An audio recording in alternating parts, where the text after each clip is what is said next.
hopefully people who understand what I've done previously, but eventually when I went through and asked people how they do all that, it was appeared that something is not so completely clear. So I decided today's lecture to devote to some very ground of all this.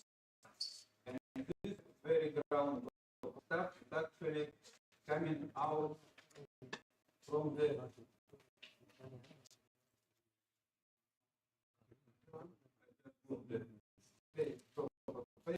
quite old.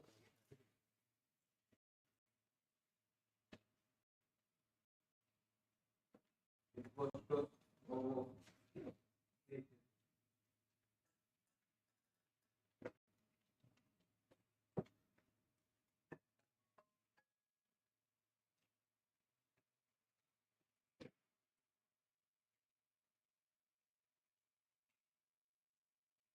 it was almost it was a paper on almost rigid rotation. We just downloaded this paper.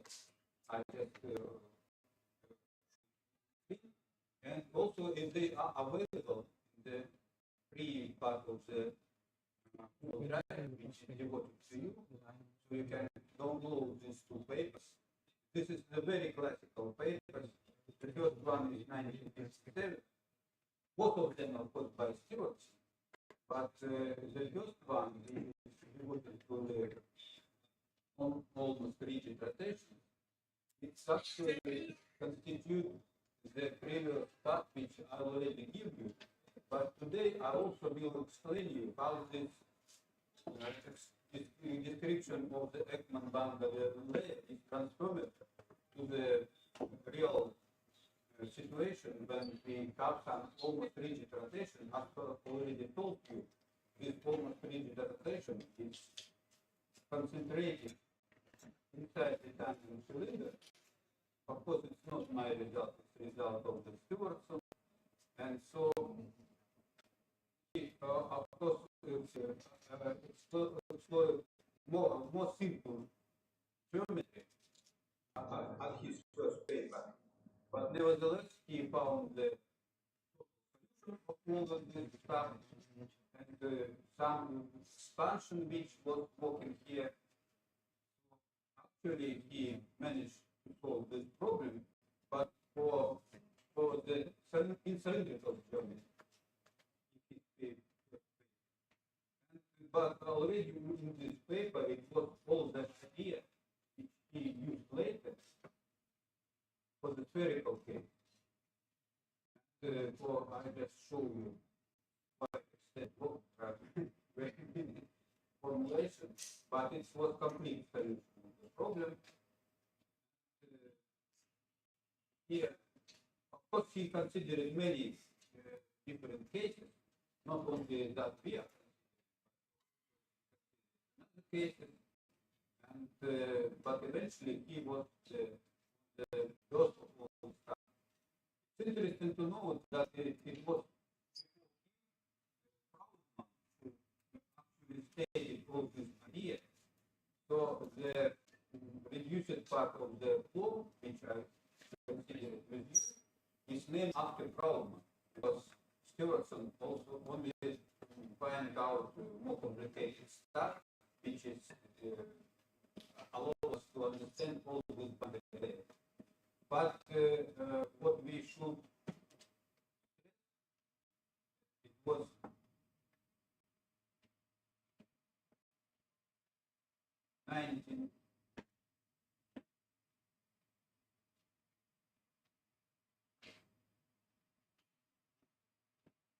was the book that he have done almost about 8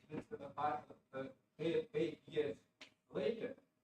The same Stewardson again named this book almost rigid rotation, just part 2. But here it was very sufficient book because he investigated the spherical case. Also, he expand everything in the corresponding Ekman, which is correspond to the differential rotation. also he considered different Ekman layers. This paper also will be available study everything in the very beginning in classical view. Of course, the notation are different from our attention for you. The notation are different from that we are using. So, but nevertheless, he actually considered all this complicated structure. Maybe you please pay special attention to this figure. You see that this is the boundary, inner boundary. Here, R is actually our inverse Ekman now. Already Stewardson in his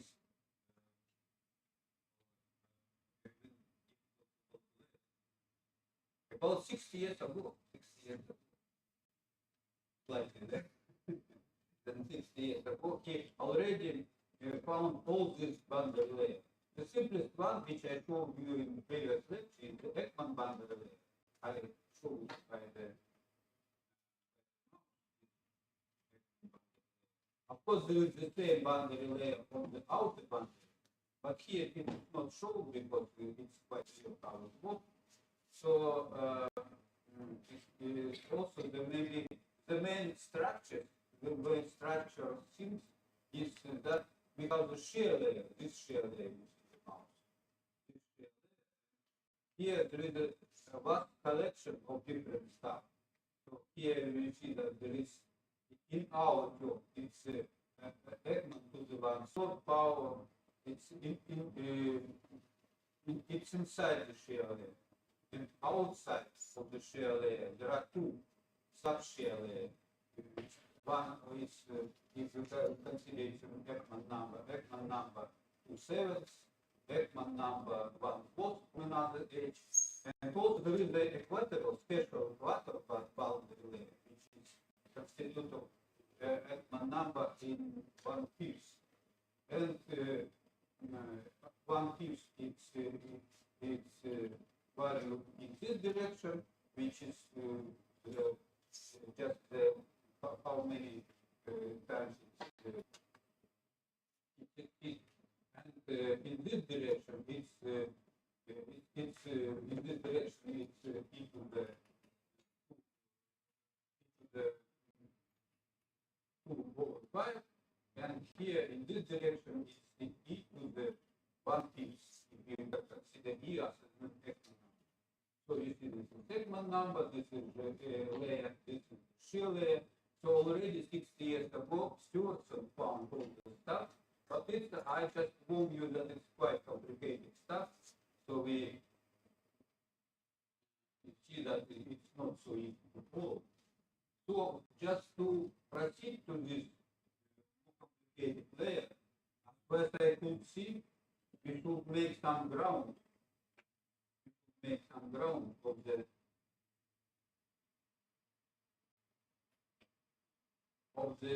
things that we derived. Let's start from the very beginning. I just want to repeat all the points because I am afraid that somebody didn't understand how this. And we start, of course, from the general equation. And this general equation constitutes that there is the gradient, which is the most important. Then there is 2b times unit vector in axis direction. There is a cross product of this. This is the coherence force. For gradient, it's mainly compensated by the coherence force. But the viscous contribution, which is in this field, plays a crucial role because here there is small Ekman number.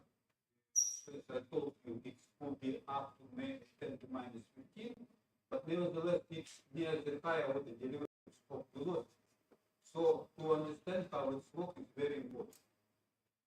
And if we write down everything in the detail, then we see that this equation, this simple vector equation, becomes more complicated.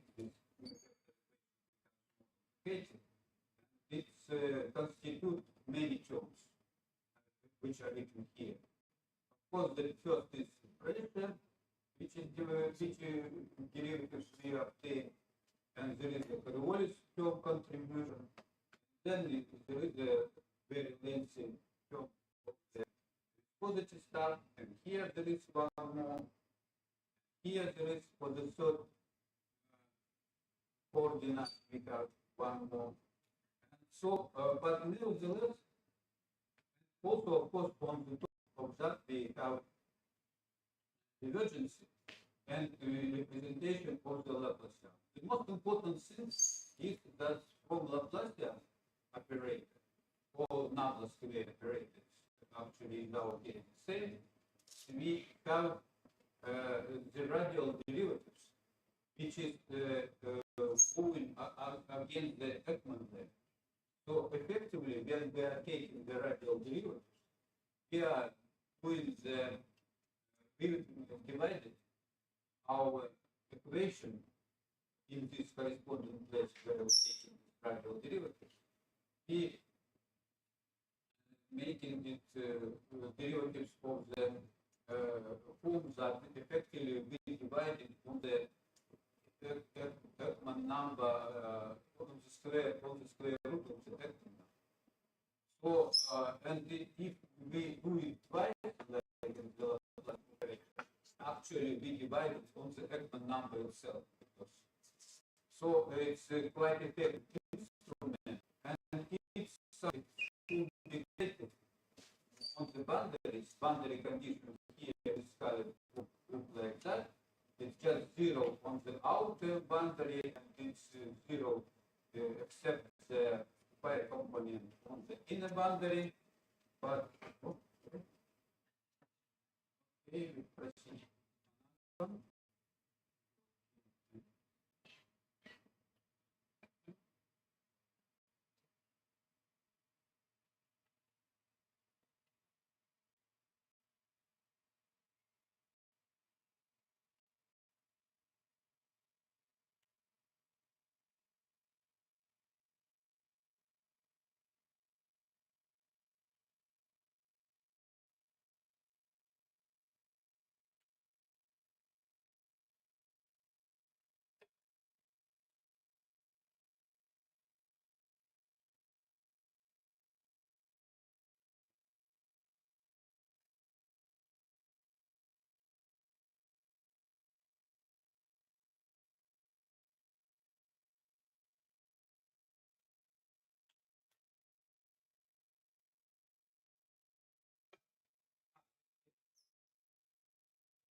So actually, we are looking for the solution when there is some characteristic scale on the boundary layer in the square root from the Ekman number. Ekman number is equal effectively to the thickness of this boundary. Then we use this expansion. Then we take into consideration that the main terms of the equation expansion, which are the order of unity, and by the way, even reduce this zero subscript, because actually it's enough just to have the major term to understand everything, just because the derivatives in the direction of r is much more than one, and actually inverse. So we stretch the variable in the outer boundary and in the inner boundary, like that shown in this picture. Then, after this stretching, we will consider the equation straight at the boundary layer, and it's simplified part. Everything what relates from the vast and very strong Laplacian operator, constituting this very simple form that second derivative of velocity. And here there is a Coriolis term for a very simple form, we already discussed it, and of course the divergence option from the change of the because we have the constant density, then the density is scattered out from the equation, but we have divergence precondition that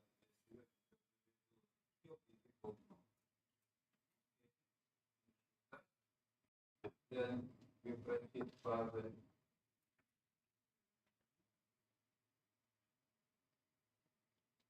This is actually one of the most important points of all this stuff. Some people maybe not so clearly understood how we are looking for the because I didn't stress the point that actually, if you consider the case, as far as I remember, I already told you in many instances how the internal structure of this is built for. So, it's important point that there is no dependence on phi. There is actually no dependence on phi because actually there is no mutiny. So there is no independence in the argument. And this is, by the way, the common feature of the spherical system. Also, this is the common feature for the cylindrical system. As I already told you, this problem is a mixture of the cylindrical system and the only thing which is in common in this system is the azimuthal coordinate. This azimuthal coordinate are exactly the same as the cylindrical system and in the spherical. So actually, in this case, we can look for the solution which is independent of this factor. But this is exactly what we do. And we are looking for the solution which depends first of all on the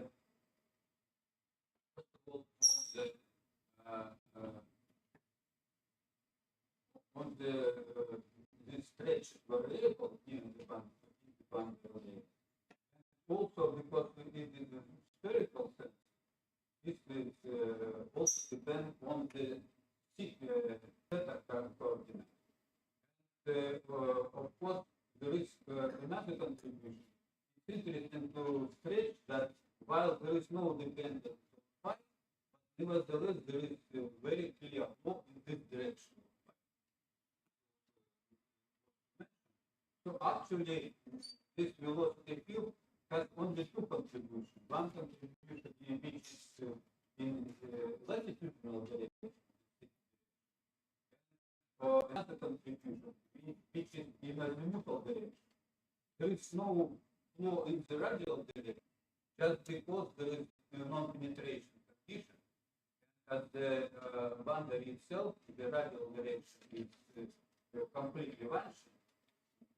So eventually we have this flow because our goal, when we are well outside the boundary layer, we should reach the disturbing flow. In some general form, this disturbing flow will be written like that.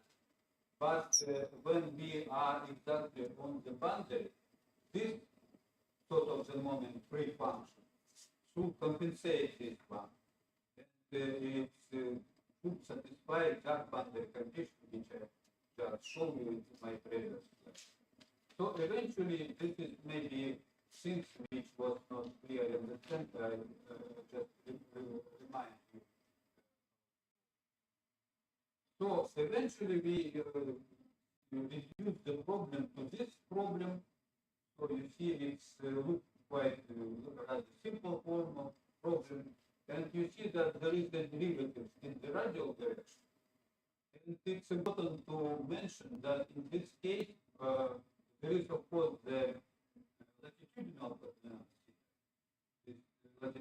coordinate, but there is no any derivatives in latitudinal. So we can simply regard this latitudinal coordinate like a parameter.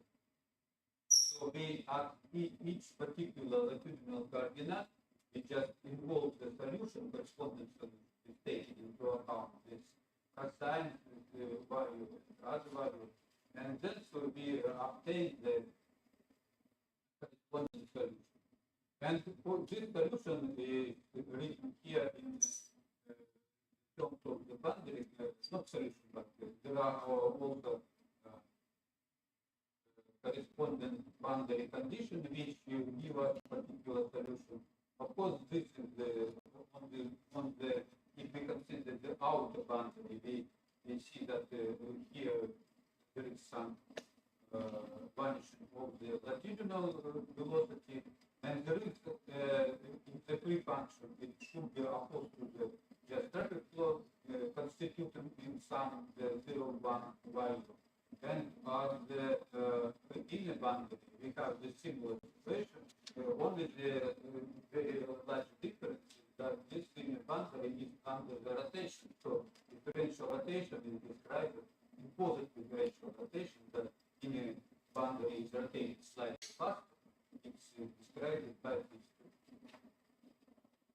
So eventually we expand our function in the form like that.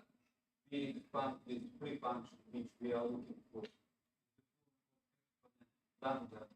It was the question why we expand the exponent.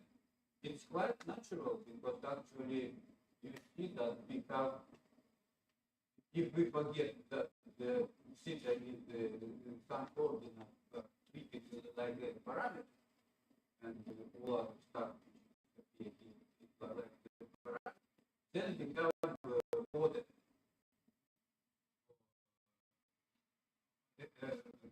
ordinary differential equation.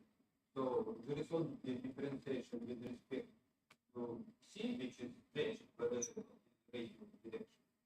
So there is a system of equation, each of the second order. So the total number of order is 4, and all the equations are linear. And everybody knows that in this situation it's a natural solution, it's an exponential solution. So it dictated not only the condition that not only dictated by the condition that we need to have sort of the stage variable, so it should be as much as possible past diminishing of the boundary layer structure when we are moving outside the boundary layer. But also there is a formal justification, mathematical justification, if you like, that in this case we just represent the exponential solution, which is the natural solution to the ordinary differential equation, and in fact autonomical differential equation. So it's because the simplest.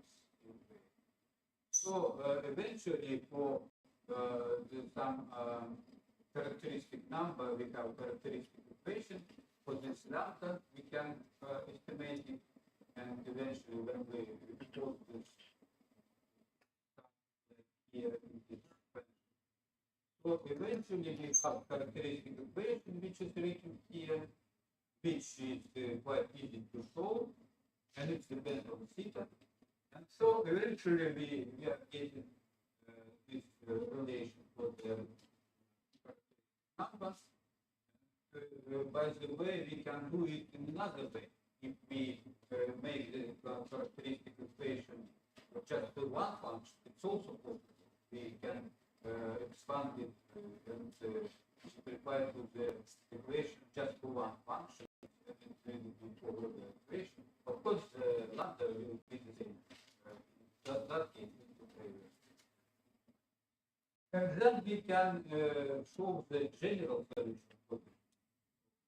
This general solution you already write it down. I just want to stress that this general solution of course contains the part which is responsible for the stretch variable, and which is the sign of this part is chosen in the way that we are going outside this layer. This boundary layer structure is vanished. The same is for the inner boundary layer. Here the sign is chosen again in the way. Here it's going out into the opposite direction when we are leaving the boundary layer. So here there is inner boundary layer. And it's important to mention that there is two free functions which depend on the latitudinal coordinate theta. This coordinate which is function. And it's actually the one we should find in the boundary condition. Another sort free function here could be expanded directly from its definition. And it's also represented via the same. So we have some two key functions which we can adjust in a proper way to meet the boundary condition from one side. And when we leave the boundary, boundary layer, when we leave the boundary layer, this solution should satisfy to the just overflow. So we have the two conditions for two functions, but we should take into account, like Stevenson did, maybe more precise, probably, we accountably can obtain the quite simple profile of differential rotation, but nevertheless, so we proceed further in this case.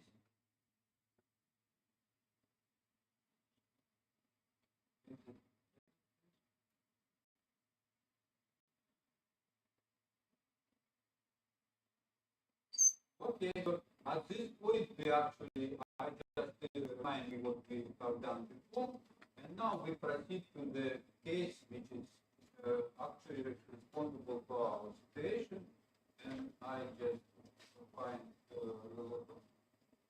another PowerPoint.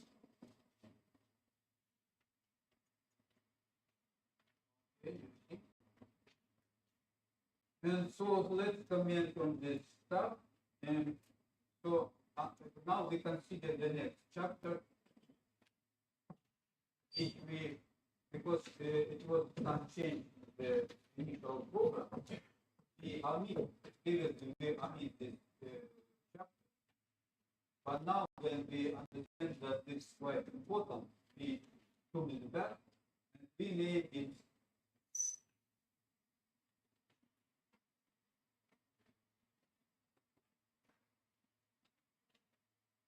just no, to keep the notation, we just named it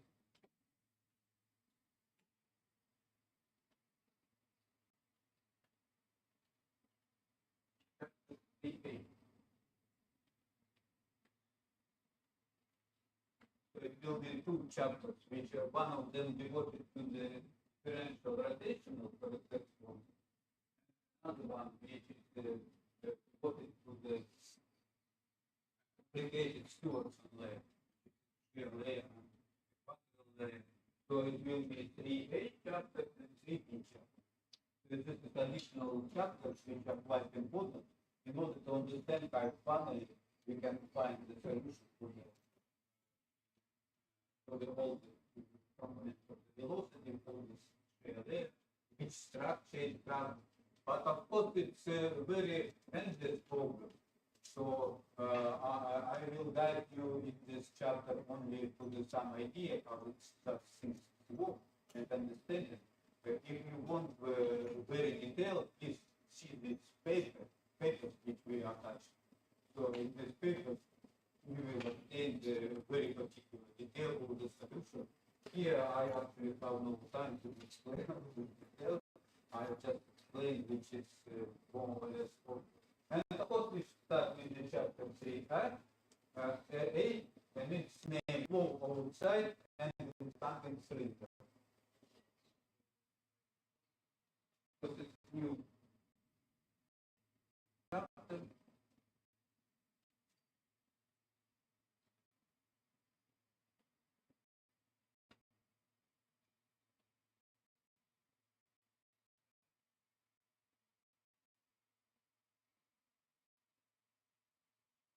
This is special notation for the time of the data. Here it's written in the Russian, but sorry?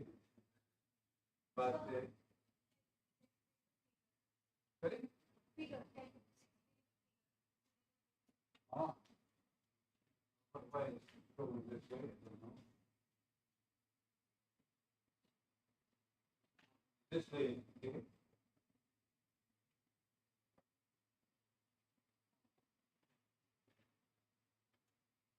Oh, sorry, it's please excuse me, but it's because it's simple, but it's like a very So, but nevertheless, please imagine that this is the circle.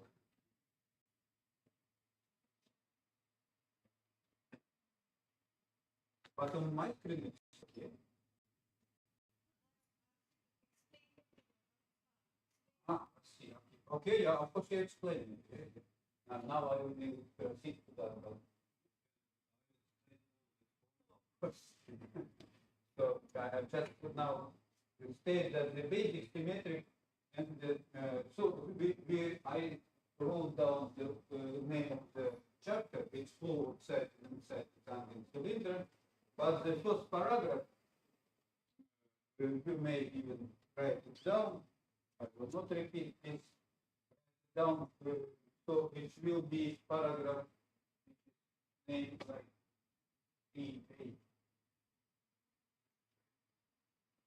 EA1. So it names the binding symmetries and the tangential cylinder. It's exactly the place where I look.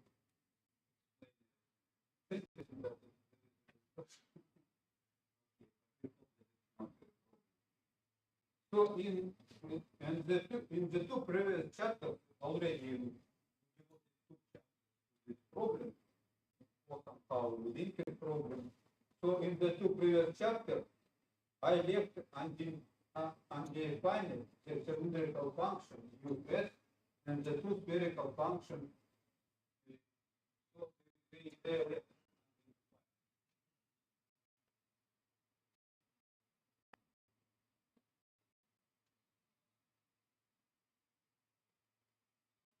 So this function, first of all, the function which is constituted just reference term. Undefined. It's not undefined. It's undefined. We didn't define. And there are three spherical functions.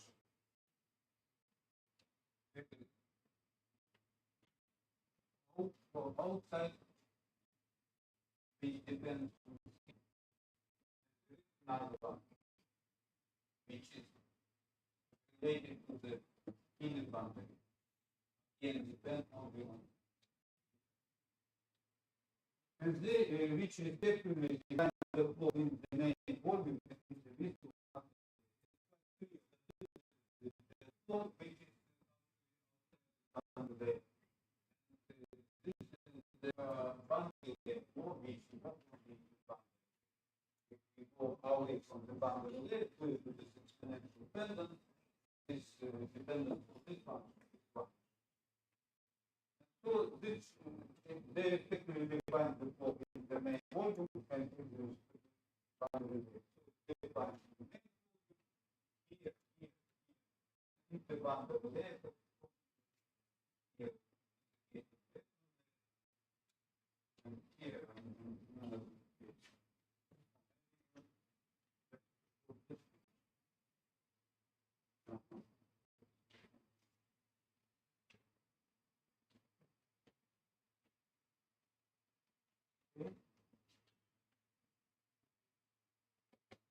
so to determine this function from the condition and flow continuity I use.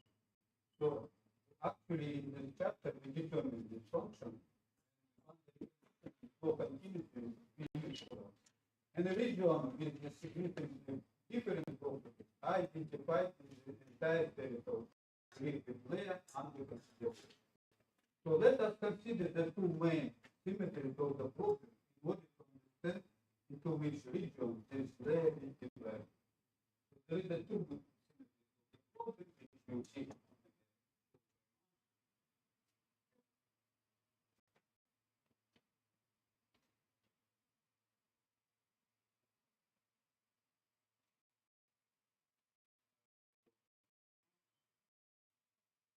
Okay, there is two symmetries. One symmetry is the first symmetry is defined by the cylinder F equals constant. So the first symmetry. That's the one.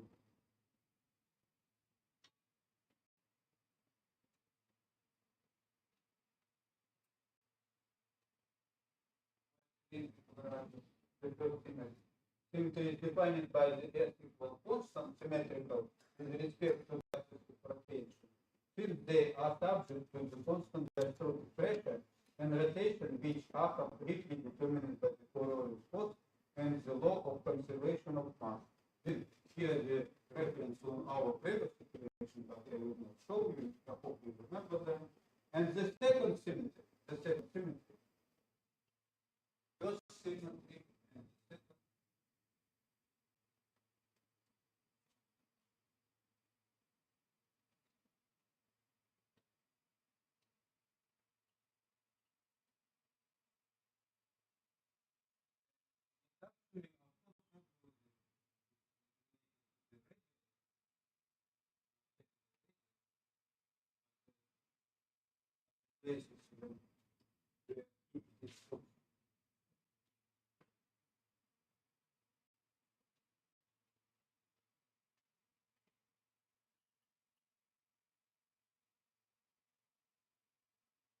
So the second is spherical radius F equals constant and is defined by the principal force which becomes comparable to the Coriolis force at the solid boundary of the sphere. So it's a previous chapter which I just quoted to you. Therefore, the most important role will be played by the cylinder parallel to the axis of rotation by this cylinder.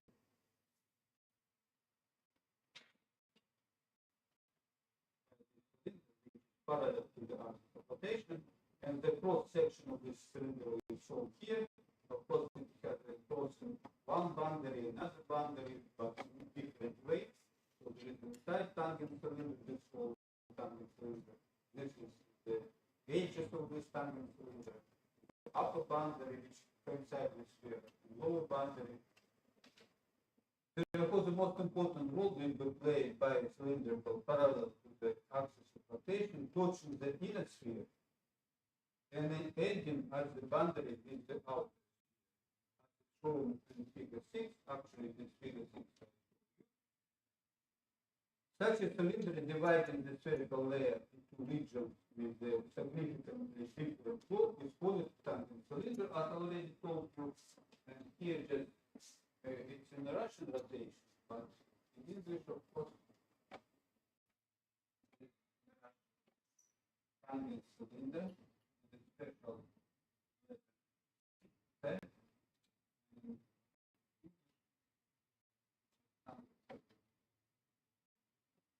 And it is given by the equation, it's obvious that this tangent cylinder is used by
free function, this free function to this boundary layer, and this layer how it is to the volume. So we actually state the problem. Let's now proceed to the solving this problem. Actually, this problem will be from the matching of the corresponding tool. So we now proceed to the major multiplier to the paragraph.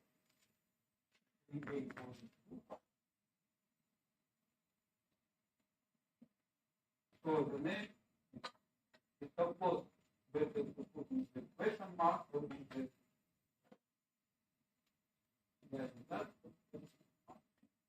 so maybe we make a match and use it, and also we use a continue. Matching means that we match this to the boundary. And we also use the continuity.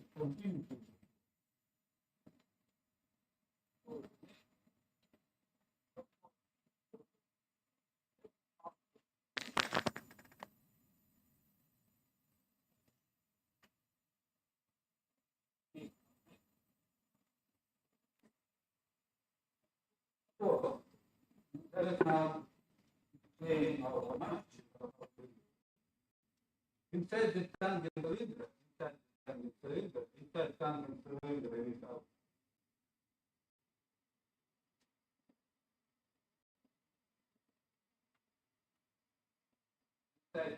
cylinder, it's obviously less than 1.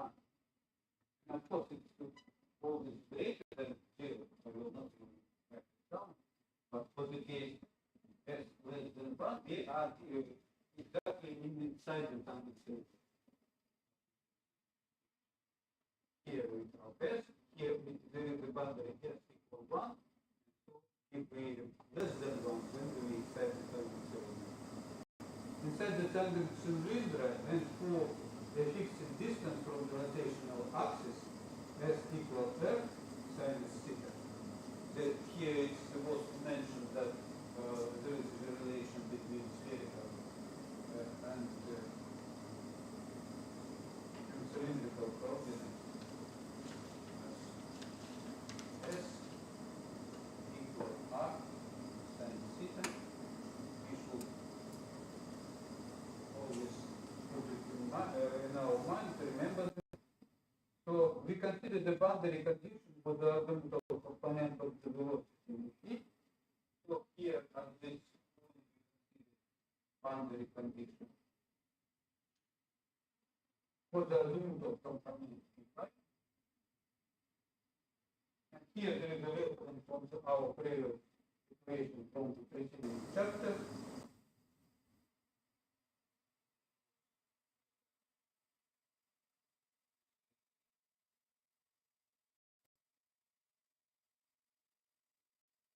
From which we found what get used. Actually, it's not used. We don't use. So substituting the representation 3a through the solution 3b. Substitute. Okay, so our previous formula, we can substituting 3a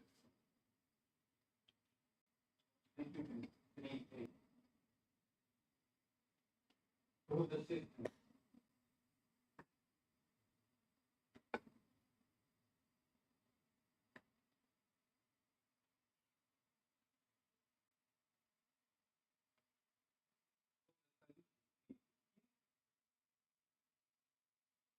The substitution everything into both of these boundary conditions and using the notation introduced in figure 6, figure 6. So we obtain two equations. So just substituting in the previous solution, which we already got, all the corresponding terms. Here is some tail we can use them. So we get a rather simple relation. Finally, this relation is like that. Just true. No?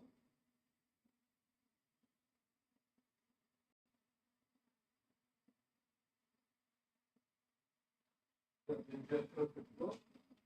Minus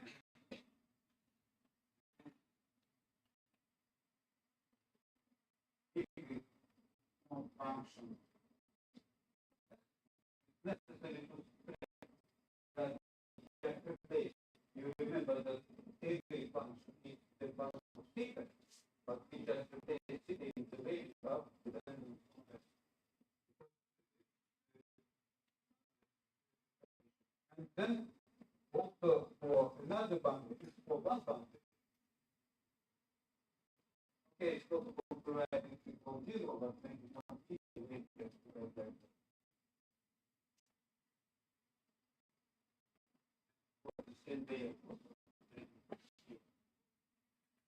And also we have another relation of the inner boundary. Boundary we have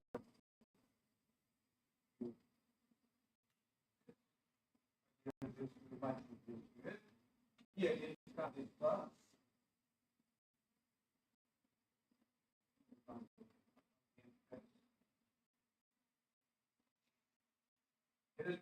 After it should constitute differential rotation.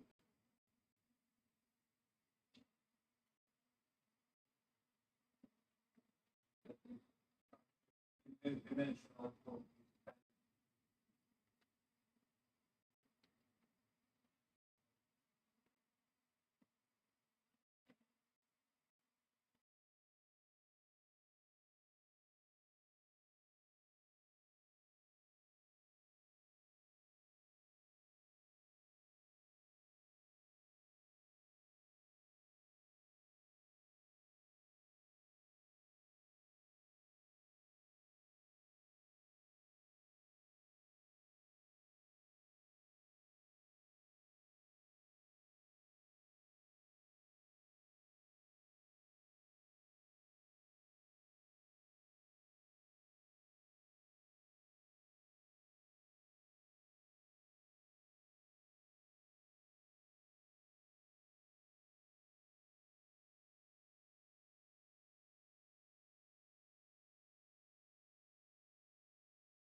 In our previous chapter,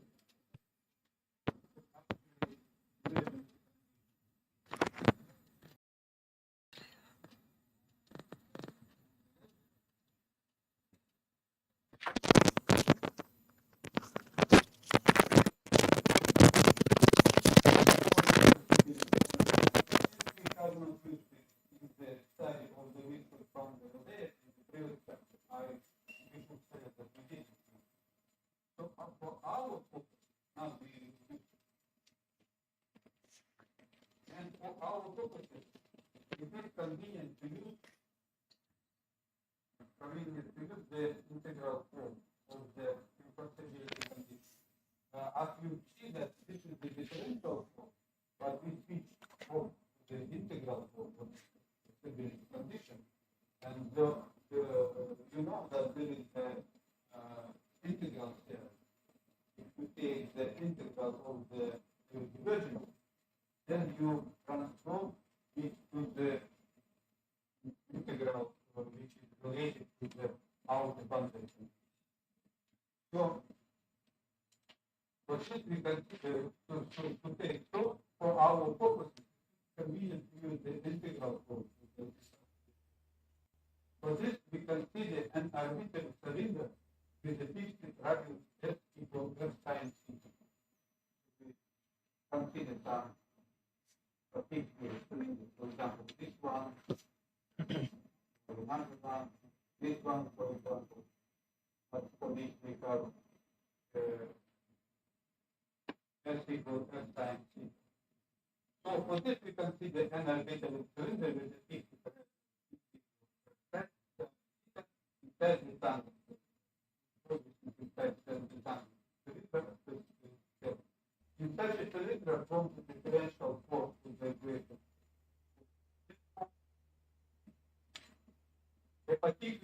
integral formula of the form or so we need the that we will have integral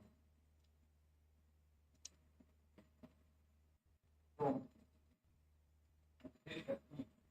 Theta e, you see that there is notation theta e means the theta coordinate. This one, theta e, are counter equal coordinates. Exactly as the corresponding boundary condition here. By now. And of course, there is the similar thing for the outer layer, this one, this is a constant cylindrical radius.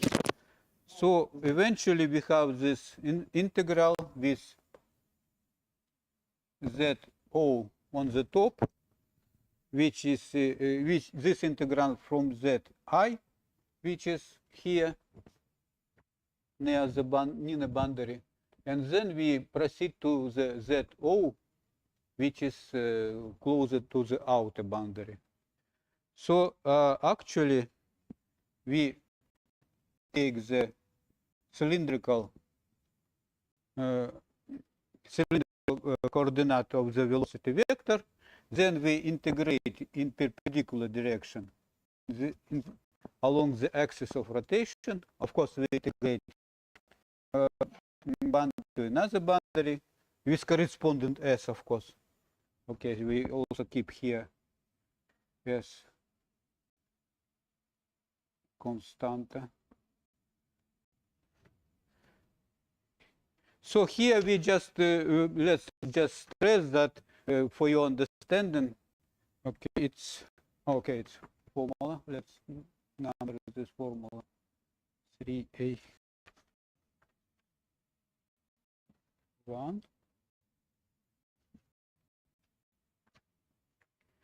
Okay, let's just for your understanding to understand that this Zi is dependent on S only, and it's equal square root 1 minus S square, and for ZO this is equal square root again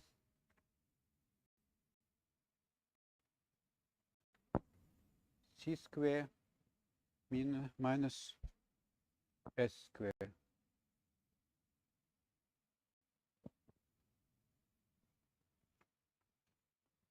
So it's represented in such a way.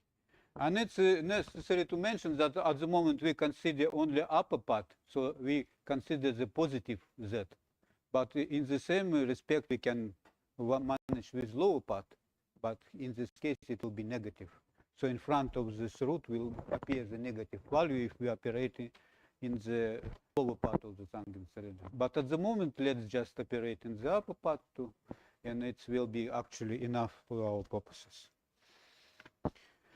So physically condition 1, this condition 1, physically this condition 1, means that the amount of the liquid flowing out of the cylinder S equal constant, this S equal constant, along the inner boundary layer must be exactly compensated by the amount of the liquid flowing into this cylinder in the outer boundary layer. So it's constituting figure 6. So this is another formulation of the continuity equation or divergence-free condition. It's just integral conversion. Of course, how many liquid is coming in is exactly the same amount should leave this place. That's to how this continuity equation and which is integral form work like that, but in the differential form work like that. So thus, in order to take integral 1, it is quite sufficient to consider in detail only two of these parts inside the boundaries layer. So let us represent this main path of the integral from 1 in the form. So let's now expand this integral and to obtain how it's working. Okay. Oh, I forget to put 0 here, sorry. Oh, maybe I put it 0 here. Okay, please start. I already spoke you that how many is escaped from this, the same amount are going back to this place. So it's actually we able even to the integral. We have the integral of the divergence. Eventually, it leads to which is can be defined on the boundary with corresponding component velocity, which is perpendicular to this boundary. So it has as constant we have the in cylinder. So perpendicular to this boundary, we again has cylindrical component velocity. Okay, let's now it's now clear. So just in order to take integral, it's quite sufficient to consider the two of its parts inside the layer. Let us represent this main part of the integral from 1 in the form. It's written here, but I will write it down again just to comment it. So if we take the integral from z to zi,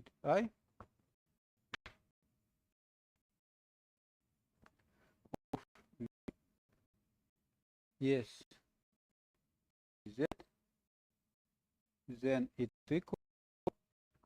More precisely to say it's approximately equal. But approximately is quite good. Again, I stress that we actually here use expression the square root of number. Quite good. That even is 10 to minus 4. So in this case, we just want to split this integral to the most important component. One component is near the boundary, so we integrate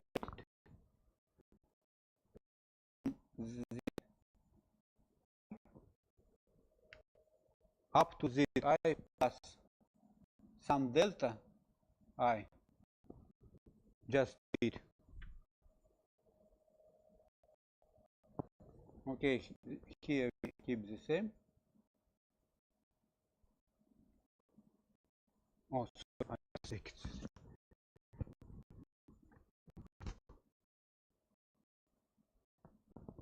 So we take the for the upper part. No, for the low, we start with the low part.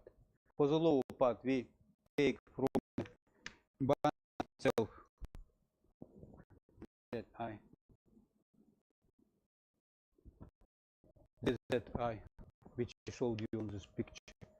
So the boundary itself and up to the distance.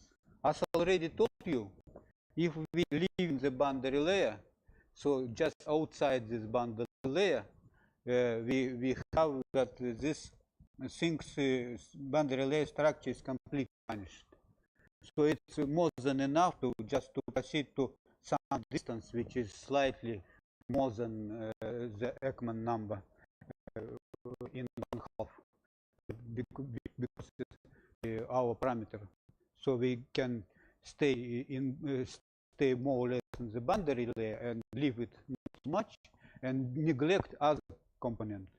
And just because it's much easier to estimate this component directly near the boundary layer than all the things, and it's also quite accurate because we actually minus delta. Okay, roughly speaking, it could be another distance which we follow. So anyhow, it's so I just put another index to this. But eventually, all these things are disappeared from the solution with the accuracy of order of square root of Ekman number. So eventually, we have this plus, okay, the same function, integral from the same function. And finally, all this stuff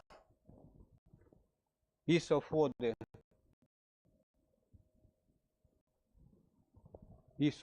of delta or Ekman number as Q of square root of the Ekman number, and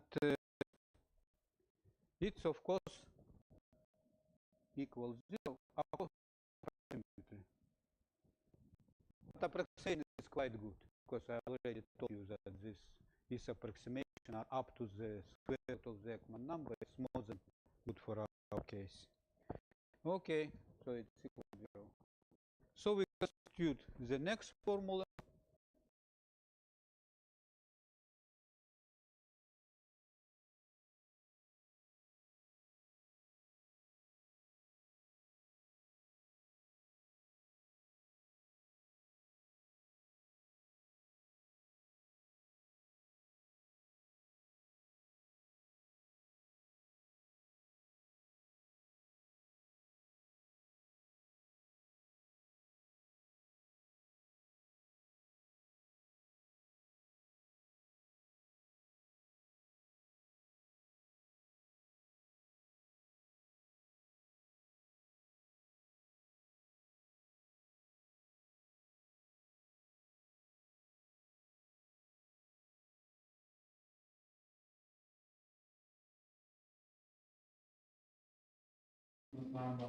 Instead, all other points of the cylinder under consideration. The influence and outflow flow can be neglected. Therefore, when calculating this integral, we can immediately neglect all terms Quality as was already done in 2. This sign we use that it's not exact, but nevertheless it's very to very good accuracy.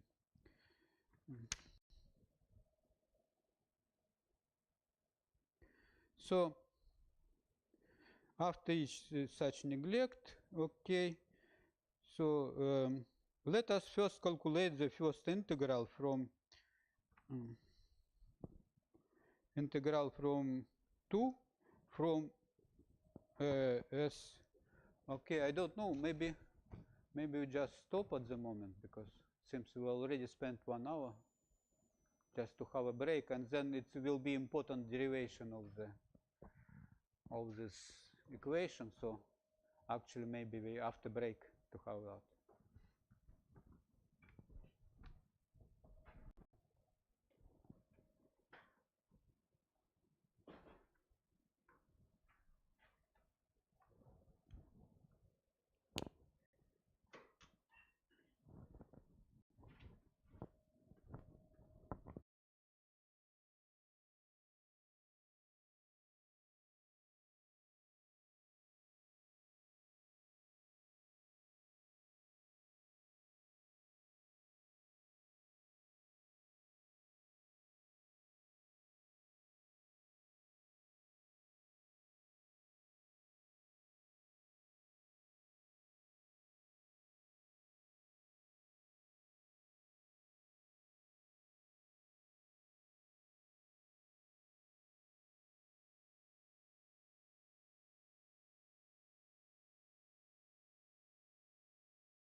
And I've been asking that it's necessary to finish slightly earlier because at about 1:45 p.m.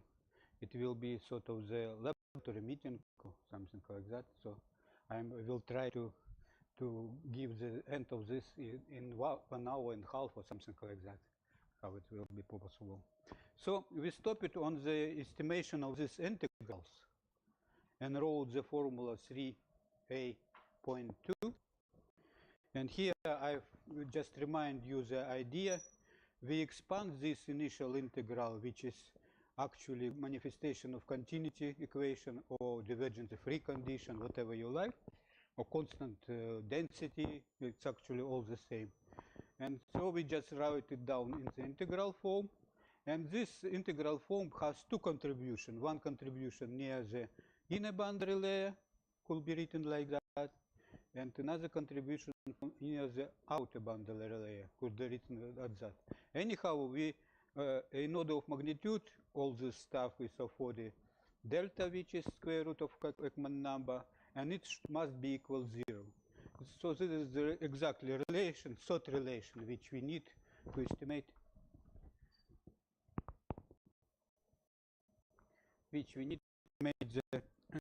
the flow and all the flow which are connected with the Ekman boundary layer. So let us first calculate the first integral. Of course, we start from the first integral 2 for actually for the case when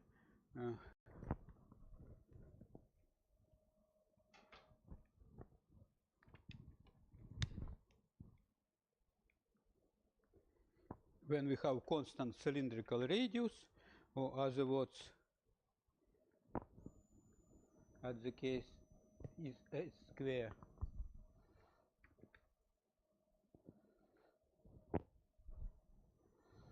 plus zi square equals, obviously, for the first boundary, which is inner boundary, this inner boundary is correspond to the 1.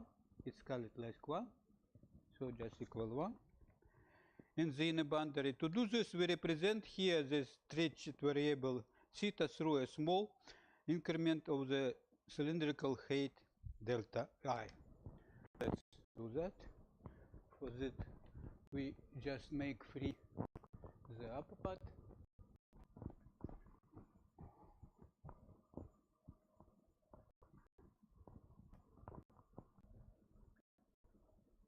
Okay, so we actually will write down the estimation of the first integral, and it's go quite straightforward. And of course, we estimate that not exactly, but up to the accuracy, which is more than enough for our purposes. So we just will keep it. So I remove all the stuff which we do not need. Now, for further proceeding, so I remove this stuff. Okay. I will leave only the integral because all this relation we don't need. And to estimate the integral, we just expand all the things which constitute this integral. So we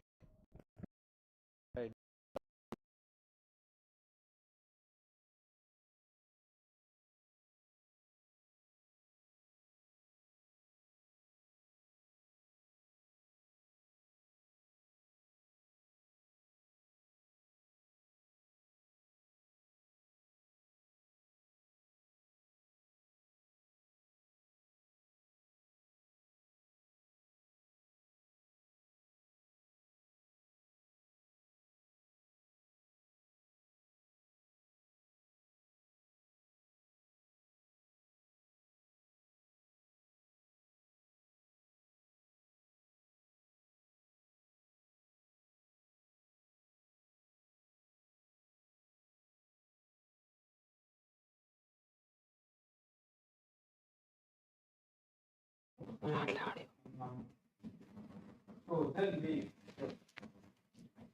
make the equivalent.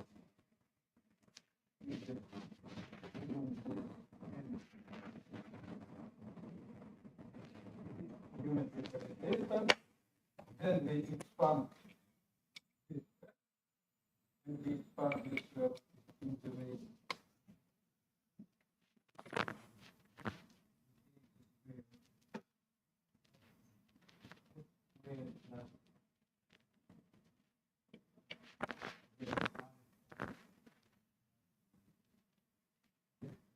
I left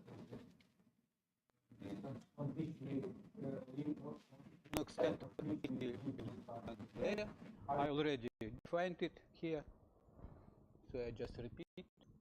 And it's the square. It's exactly the square of the spherical radius. We take the square root, and from all the stuff we obtain the spherical radius. And of course we apply one. And then we use that. So it is fun, and you simply you can make sure by yourself that approximately up to the number of the number are getting estimate.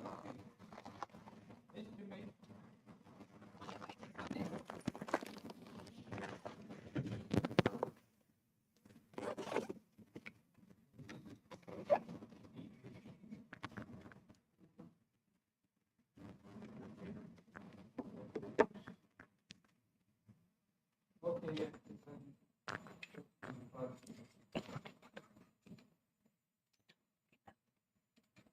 okay. Representing the velocity component Ps along the cylinder polarizers, along the cylinder polarizers through the corresponding longitudinal velocity from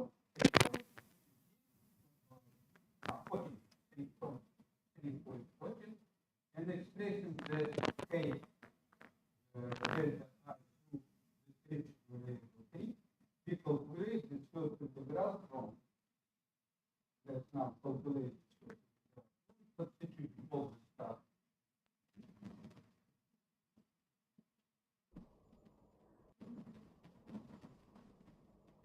Okay, substituting and divided stuff, we will finally get the integral of this stuff, which is constitute like that. I will write down and comment. So again, we are defining this integral from zi up to zi plus delta I vs dz. It's equal. Okay, so of course we should keep saying that it's not exactly, of course, simple, but approximately, but with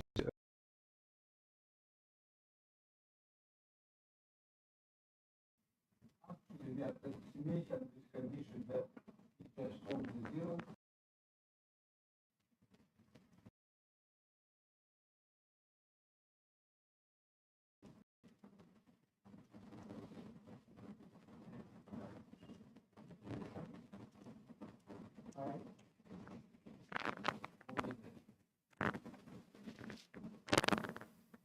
This is the cosine.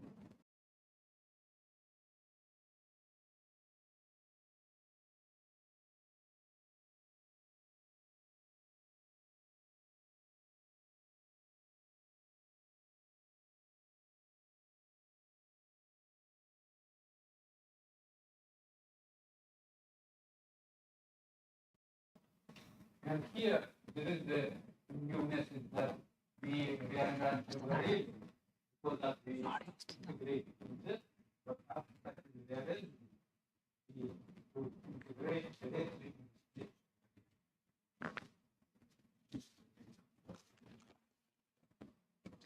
So and finally we not finally but semi-finally we can take out the body. We cannot depend on CI or only.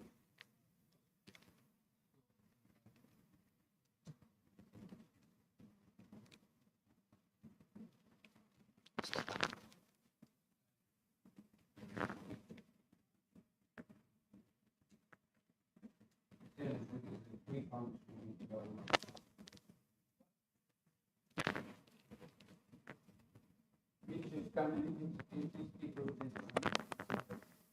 So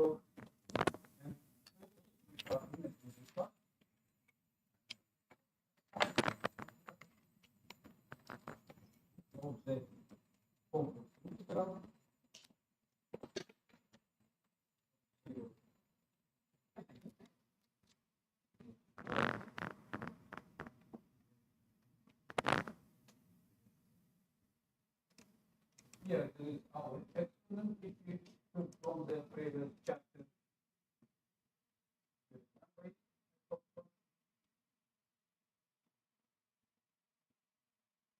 And here it's necessary to know that name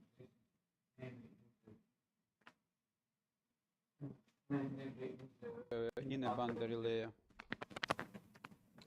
So here we have imaginary unit -1, and it's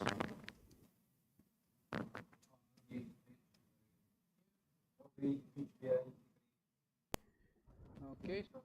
I put just the stretched variable, of course. I put it here. Okay, this is finished, and this integral quite easily calculated. And the final result, let's write the final result here. Rather simple. It's y delta over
let's calculate the second integral.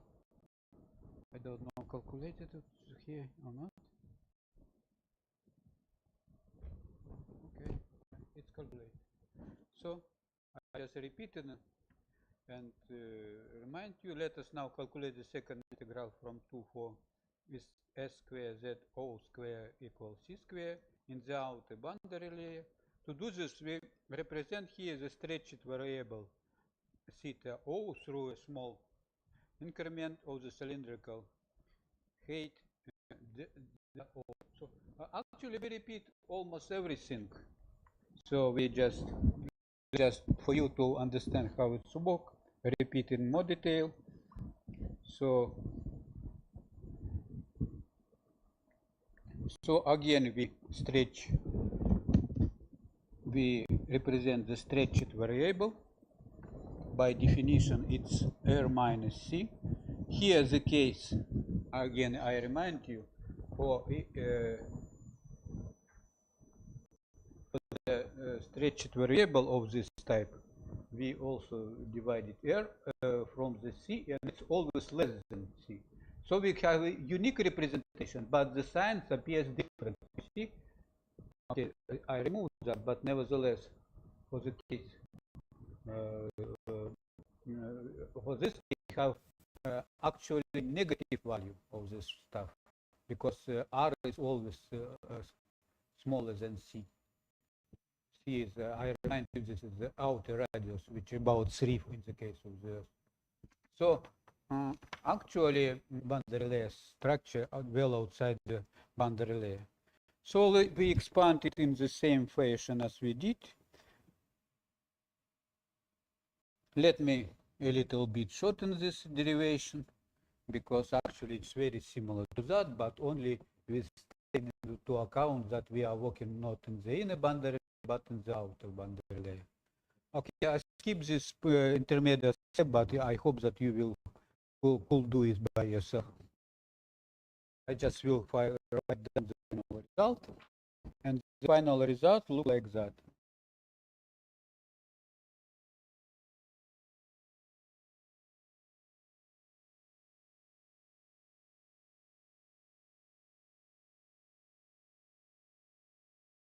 Final result, look, we take the integral from the ZO minus delta O up to ZO from Vs dz, then approximately with a good approximation value, we eventually get in this relation minus y naught delta divided by 2 square root of cosine theta O. I skip it intermediate step, but I hope that you can do this following the case of this case. So this is formula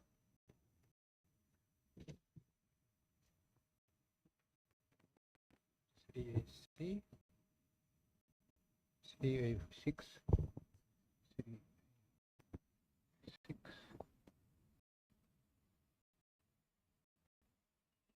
So finally substituting what we found in formula 4 and formula 6 into formula 2, which was considered before that, finally we obtain quite good relation. This relation is complementary to the zero relation we have. This zero relation, this one. We have two relation for 3 function, and here we have an additional relation which we just derived.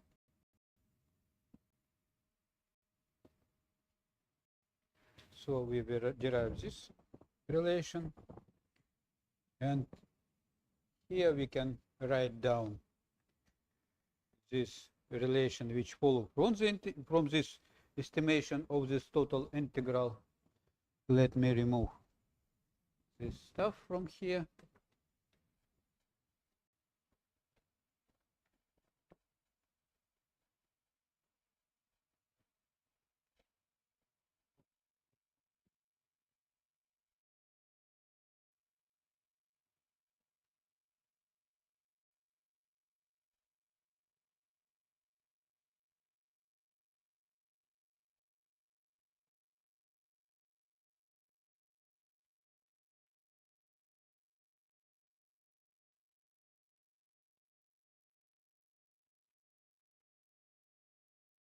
So finally estimating this integral which contains two parts, both parts we are estimating.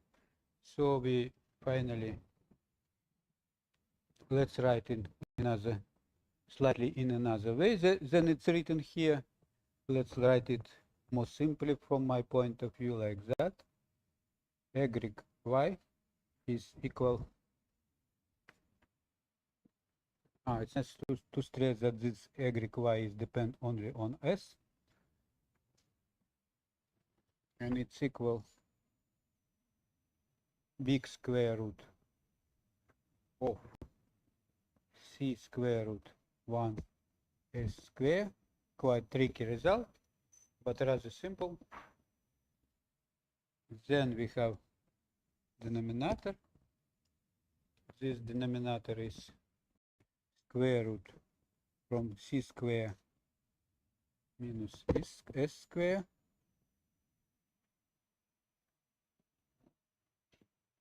Here we close the root,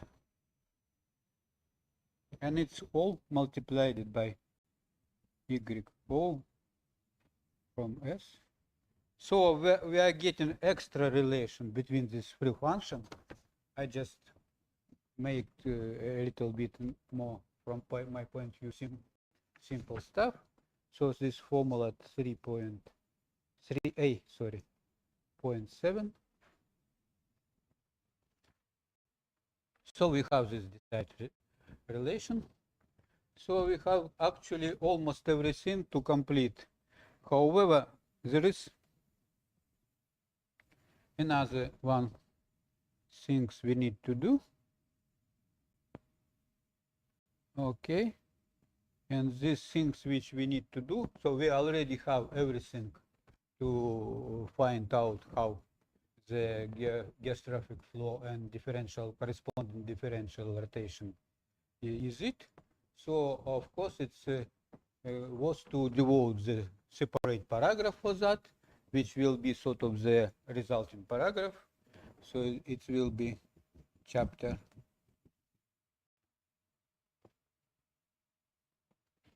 3A, 3,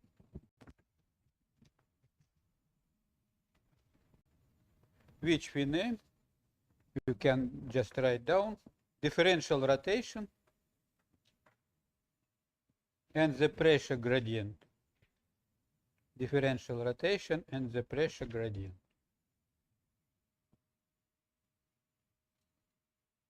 So this is important to have this title because it's identify not only the name of this corresponding paragraph, but also it's identifies that we are getting some result of all this manipulation.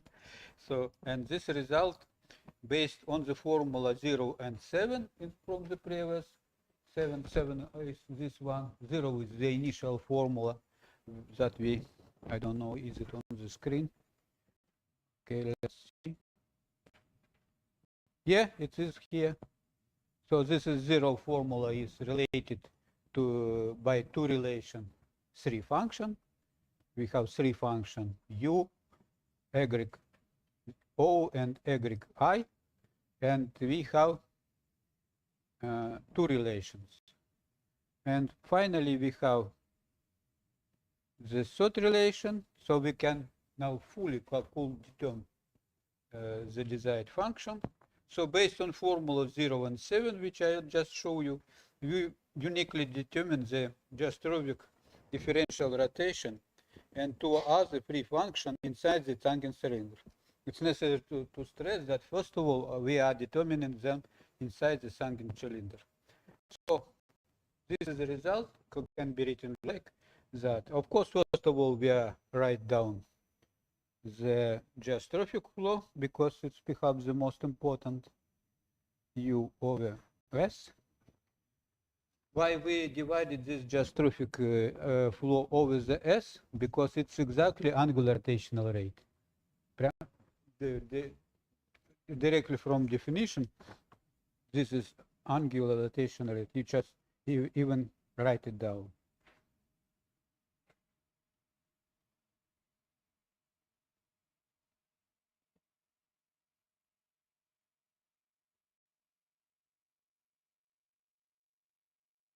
This is angular rotation rate, and actually by definition, you know that if you have something which is rotated, so if you take the velocity value of this rotation and divide it by the radius to it, so you just taking the angular rotational rate. So it was to identify this geostrophic flow.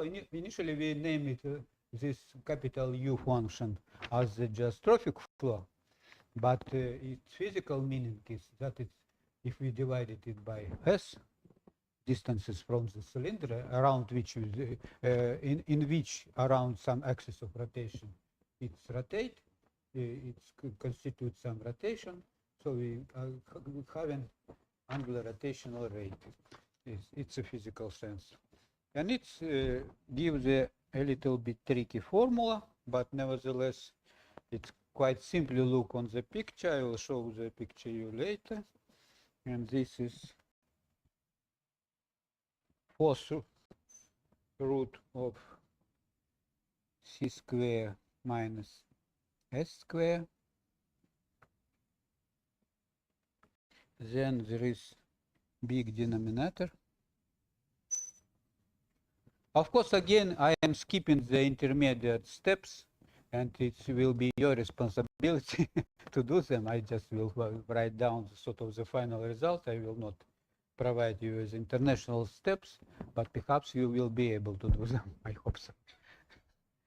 So here we have very similar stuff, like on the top of this of this ratio.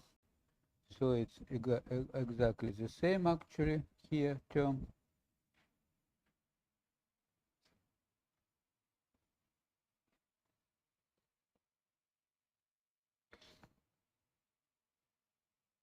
So its contribution has from the inner layer because it's actually based on the unity.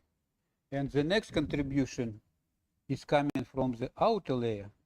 More precisely to say, it has origin in the inner layer, but somehow we interacted with the outer layer because we have here the radius of the outer layer. So, and this one is actually inherited from the outer layer. It has slightly another form, c squared minus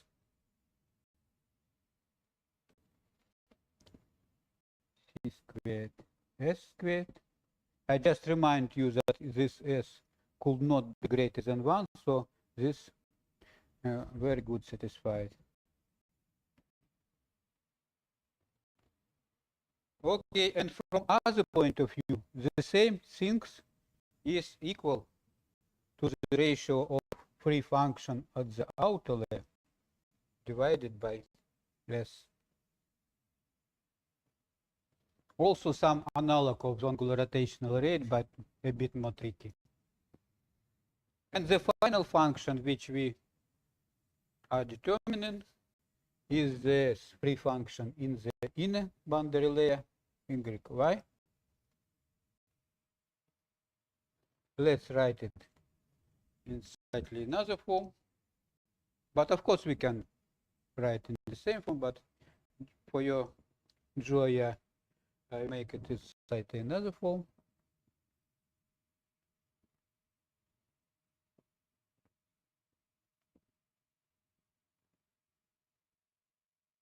Again, there is a contribution from the which originate from the inner layer.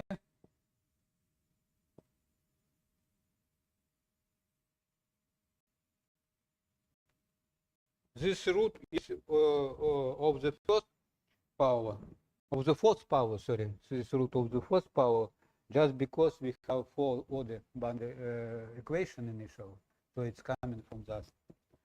So n plus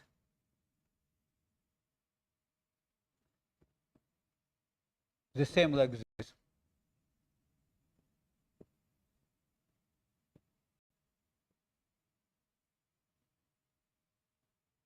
Okay, and all this and this constitute formula 8, 3a8.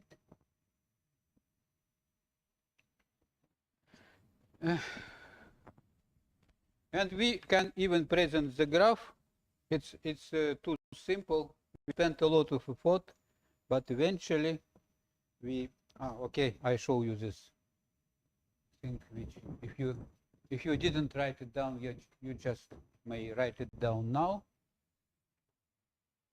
I put the same on this slide.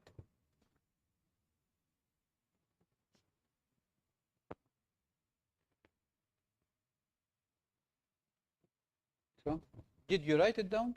Okay, could I proceed? Okay, I proceed. So the picture is quite simple, very simple. Geostrophic differential rotation. This geostrophic differential rotation, which is U over S. It starts from the 1/2 in these dimensional units. Here there is almost constant part of it in the beginning of the near the axis of rotation. Then it's suddenly jump up to 1. So this is the result for differential rotation and corresponding function. And so we, in this picture, we show the first ingredient of this stuff, which is geostrophic flow. It's like here. But to show the boundary layer contribution, we need a little bit more. Let's remove from here. Put it here.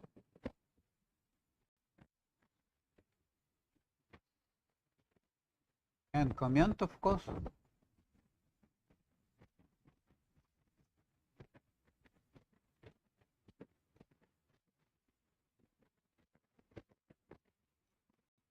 Okay.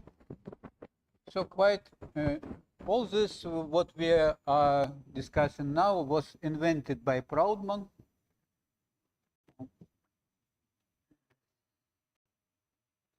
Almost 70 years ago.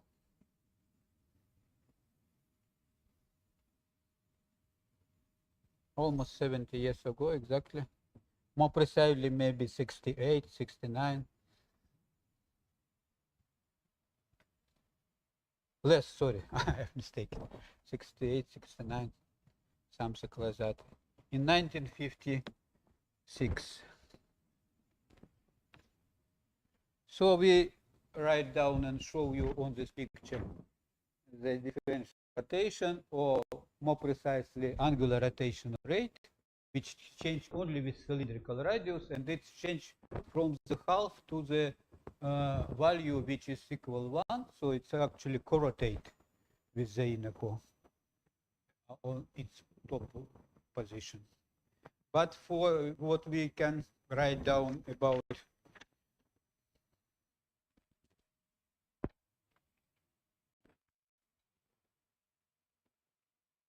boundary layer structure, let's do it now, and comment, of course. As far as I already told you, we determine all this function. I already removed it, but you can see this slide. So we determine all the functions. So this geostrophic differential rotation within the Earth tangent cylinder, we of course mutated for this case our native Earth. In other planets it looks like a little bit difference, but not much, of course. The tendencies actually will be the same. So the construction of the hydrodynamic flow inside the tangent cylinder is finally completed by the formula 3.15, 3.14 for the velocity in the Ekman layer and the general expression for the pressure gradient. So we are not repeat here the estimation of the velocity, because you know that actually we should go too much back, but maybe it's, you'll find it here. No, it's in the previous lecture. Okay, I will not. I hope you remember that in the previous lecture we considered the structure of the boundary layer, and this structure was dependent only on this free function, and we just determined this free function. So you just put it as it states here. You put this representation of the received free function to the formula 3.14 and 3.15. So you just put y o y received yi, and of course received u to formula 3.14 with general representation of boundary layer structure, and 3.15. So you obtain boundary layer structure, exact structure, maybe better to say.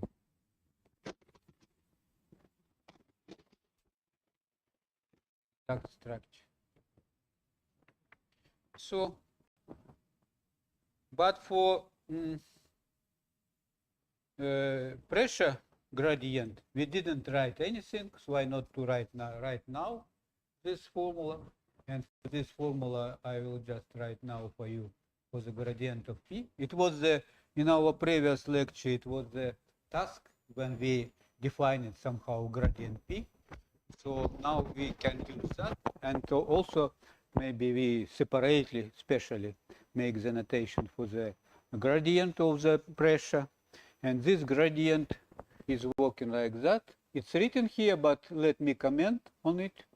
So we, as usually, we have the contribution from the geostrophic flow.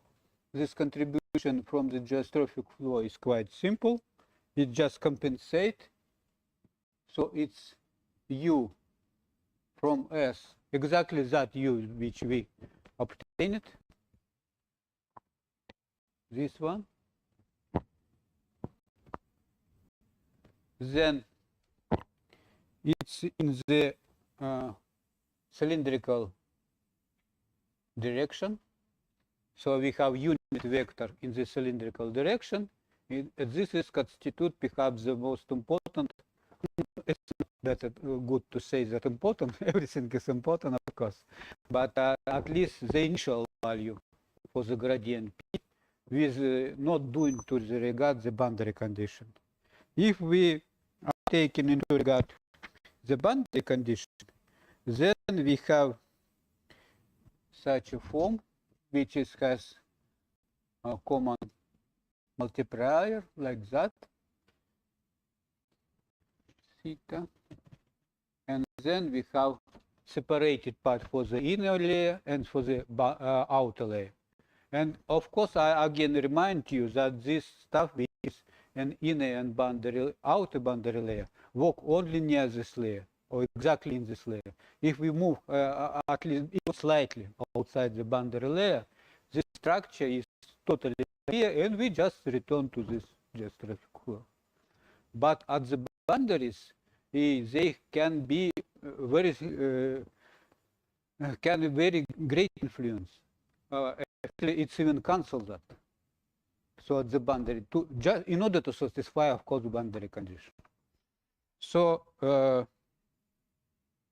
here we have yi, which I already showed you.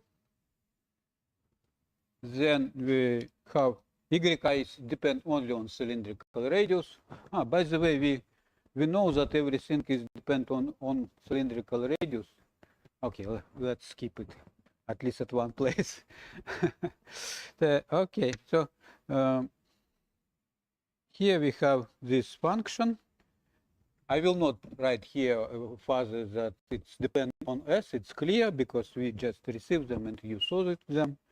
So we have I, and there is an exponent. In this exponent, there is such a term, which of course appear in the boundary condition structure for velocity as well, exactly the same exponent.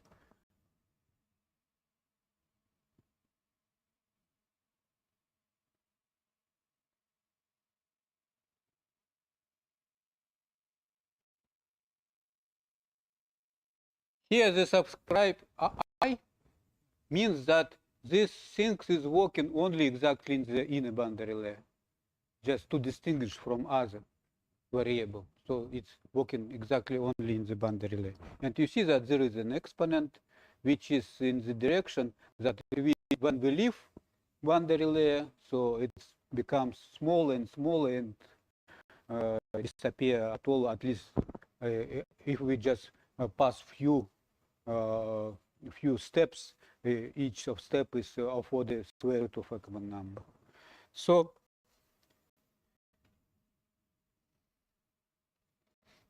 it also has some tricky contribution like that, cosine from square root of cosine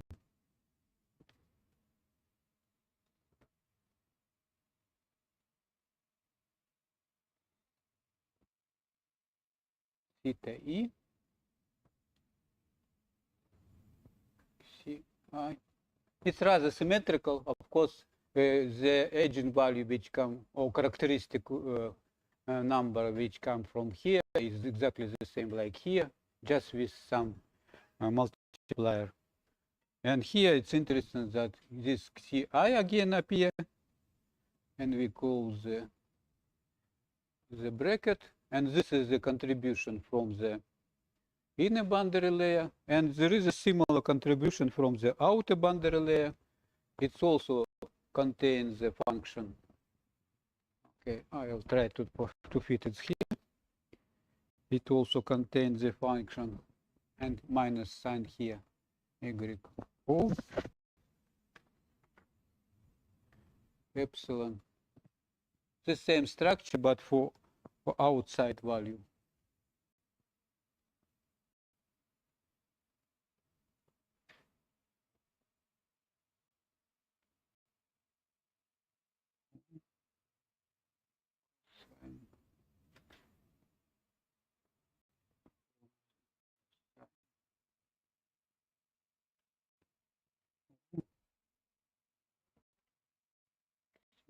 Oh,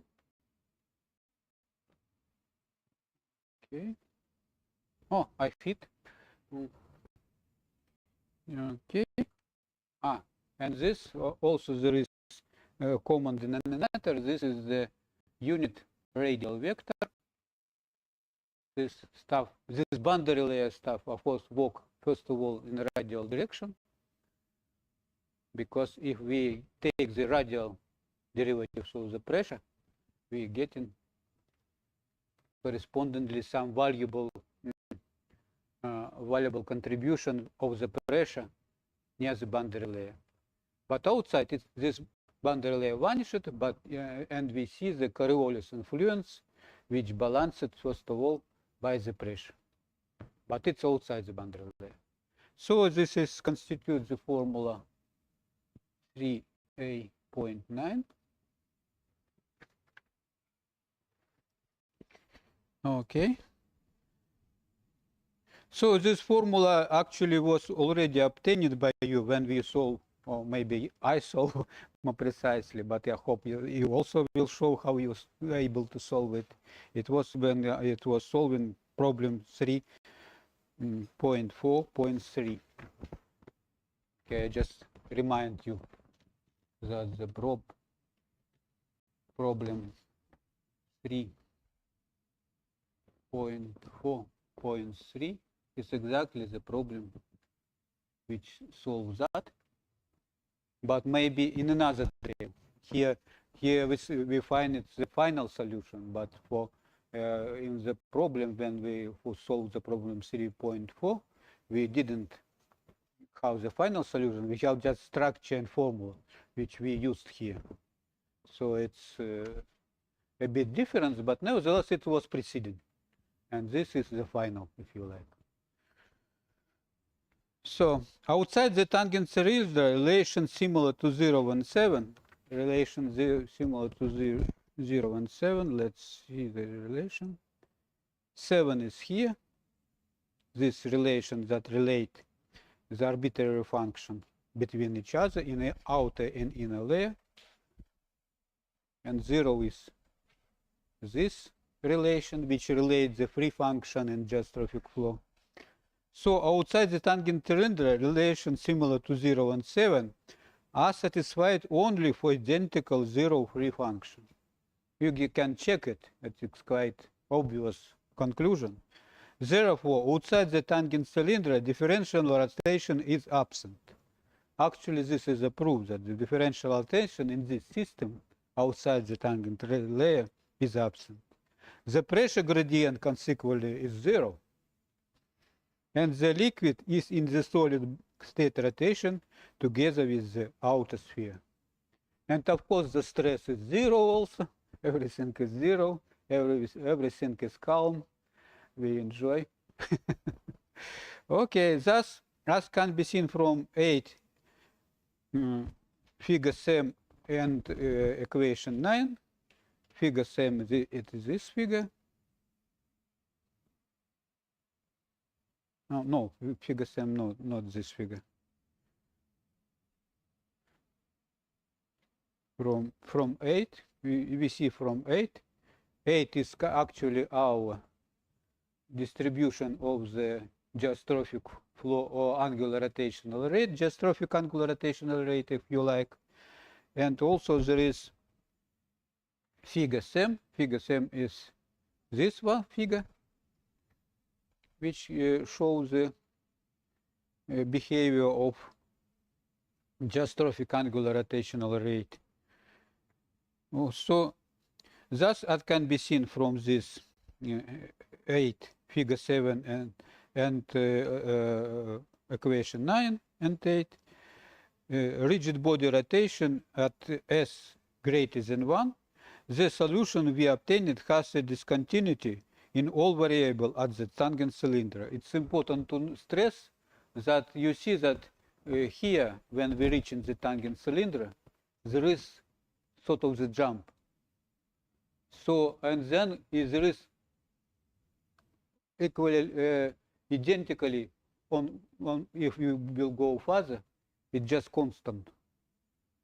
It's just constant at which the rotated outer part of it. So actually, we see that there is a very severe jump. So it is clear that such a discontinuity is physically impossible, actually. And at the tangent cylinder, there must be very narrow shear layer in which the solution will be continuous due to viscosity. Because here we have, especially in terms of derivatives, in terms of the function itself, there is some continuity, but in terms of derivatives, of course, there is very severe discontinuity. So so must be very narrow shear layer in which the solution will be continuous due to viscosity. These layers are considered in the next chapter. So at the moment we finished one chapter. So we can have a 5 minutes, not more than 5 minutes break, and then finish another chapter, and I promise it to finish maybe 10 minutes before 1 p.m. Okay? Okay, let's have just 5 minutes break, not more.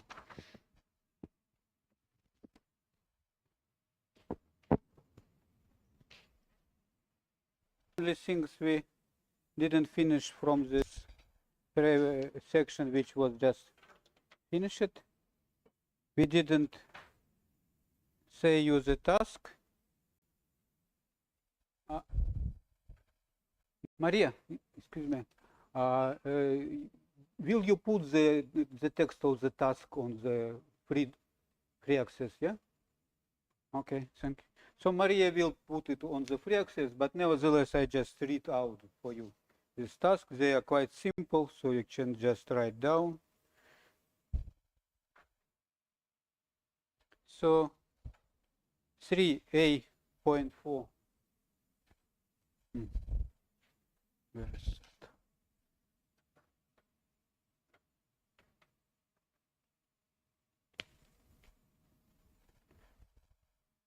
3.8.4, 1 and 2 tasks.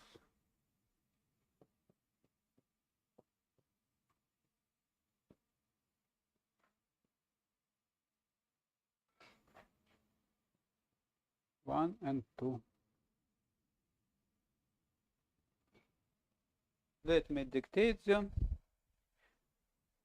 The first task is determine the radial gradient of the angular velocity of rotation directly on the right boundaries at r equal 1 and r equals c. So you have to determine the radial gradient of both, exactly at both these boundaries, just quite simple task. Another task is a little bit more lengthy. Please write down if you like. Using the result from the previous problem, this problem which I told you, determine the viscous torque acting on the outer rigid boundary due to the transfer of angular momentum from the more rapidly rotating inner boundary. So it's quite a task for the understanding how it is working, and perhaps we can even account some sort of the diminishing of length of the day or something like that. And what external force torque must be, I just made the comment, don't write it down, but nevertheless Maria will provide you. So and the another question in this task is what external torques must be applied to these boundaries to ensure that their angular velocity of rotation are constant. It's an interesting question and quite physical. And estimate these torques and the accompanying acceleration of the mantle for the Earth using the appropriate quantities from chapter 1. Okay, chapter 1, it's chapter 1, the very first chapter, where some quantities of the velocity of the Earth's angular rotation and so on is appear. Also, you will require mass of the Earth and everything you can find in the net, which is it's some sort of the mixture of this basically classical mathematical problem and already physical the real problem. So this is two tasks. And then now we proceed to the next chapter, chapter 3b. We intentionally named this chapter because this is a new chapter, just to finish properly our previous lectures.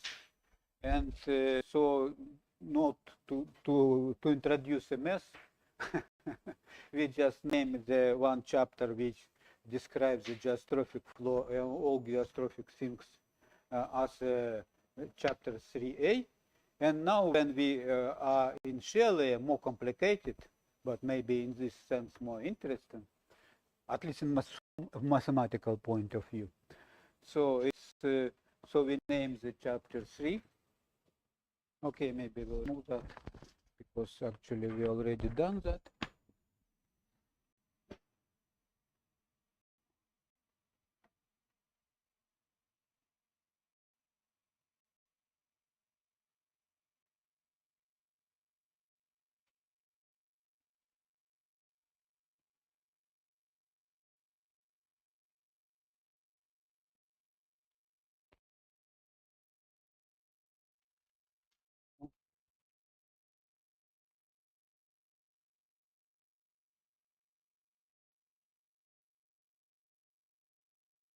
Chapter 3b.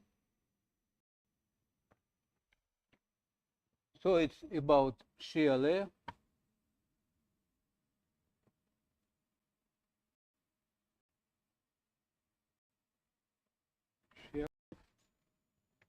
More precisely, shear layers, of course, there is a plenty of them near the tangent cylinder. As already told you, tangent cylinder is normally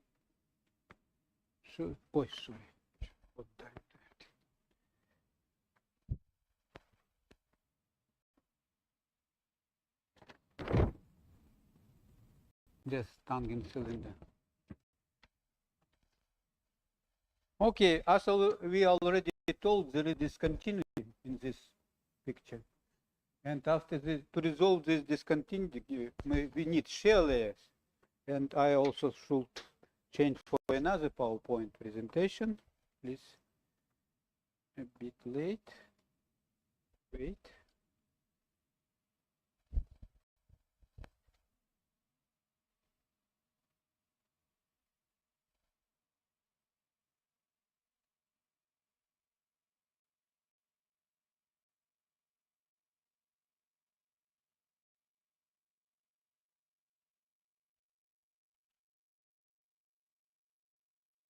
Okay,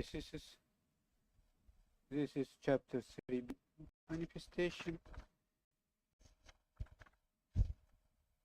I don't understand much.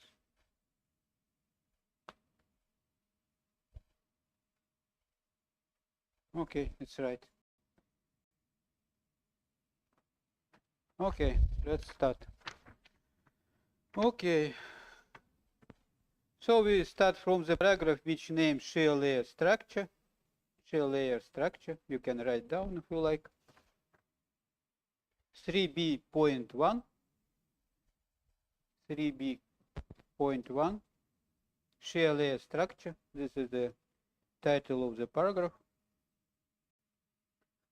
So in a viscous shear layer located on a tangent cylinder, it is necessary to take into account that all variables change sharply with the cylindrical radius s across the layer.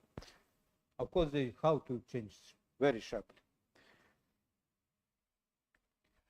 Therefore, to study this layer, the original Navier-Stokes equation, which we have in the previous section without any a and b, just 3, like the increasability equation also as well, which appears even earlier, must be written in a cylindrical coordinate system. So everything when we explore in this shear layer, because it's in cylindrical direction, of course we should expand everything in cylindrical coordinate. Okay, the highest S, this cylindrical radius is denoted by S, like here, for example. And so the highest S derivatives, of course, we are paying special attention to the highest derivatives. More higher derivatives, more on more smaller volume we divided the expression to which we apply these derivatives. So if we have more order derivatives, then we have more contribution of this term, related term, because we effectively divide it on smaller number. You should understand that. So the highest S derivatives across the layer will dominate over all the derivatives, which will allow us to neglect many terms in the equation for the leading order. In this case, only the terms that ensure the fulfillment of all physically necessary regularities and requirements should be remained. As a result, so see the detailed problem which I just stated to you about the gradient of the velocity. So it's just it's not accident that I mentioned to you this problem, but from this problem, when you have this gradient, we obtain a system of four-scalar equation for the shear layer. This actually applying this idea that we identify more higher derivatives, so we can skip some things which are not important and leave only the things those are not important. That's written here, but I repeat it with the command how it was obtained. The first equation in this reduced system, which take into account shear layer structure and that we should apply mainly the term with derivatives against S, where S is the cylindrical coordinate.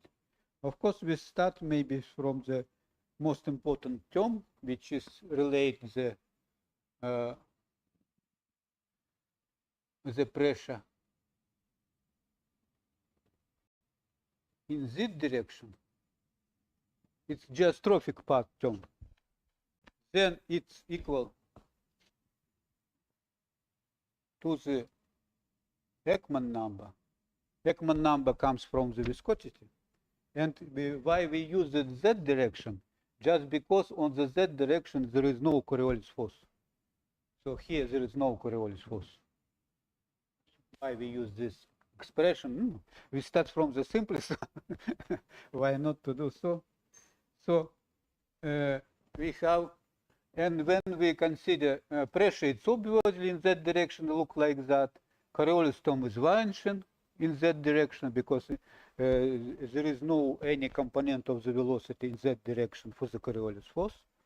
So eventually, and if we consider the Laplacian term which multiplied it by Ekman number for the Z coordinate of the equation, we should keep only second order derivatives of the velocity, of course in S squared, of course. We are could very to the good accuracy to avoid and to neglect or to remove whatever you like, all other terms. There are plenty of them, but we can remove all of them. So it becomes, in some sense, a rather simple equation. So let's proceed to the cylindrical coordinate. If we proceed to the cylindrical coordinate, of course, in the first instance, we have dp by ds. It's necessary to stress that it's more important even than that one, because here we have derivatives in the cylindrical coordinate, which exactly across the shear area. So it's put very important, this term to the very rather importance. And of course here the Coriolis force is playing sufficient role. And there is again some cross is working on the on the equation which is related to the cylindrical coordinate. We get azimuthal coordinate of the velocity, of the Coriolis velocity, because actually originally this Coriolis velocity comes from the vector product.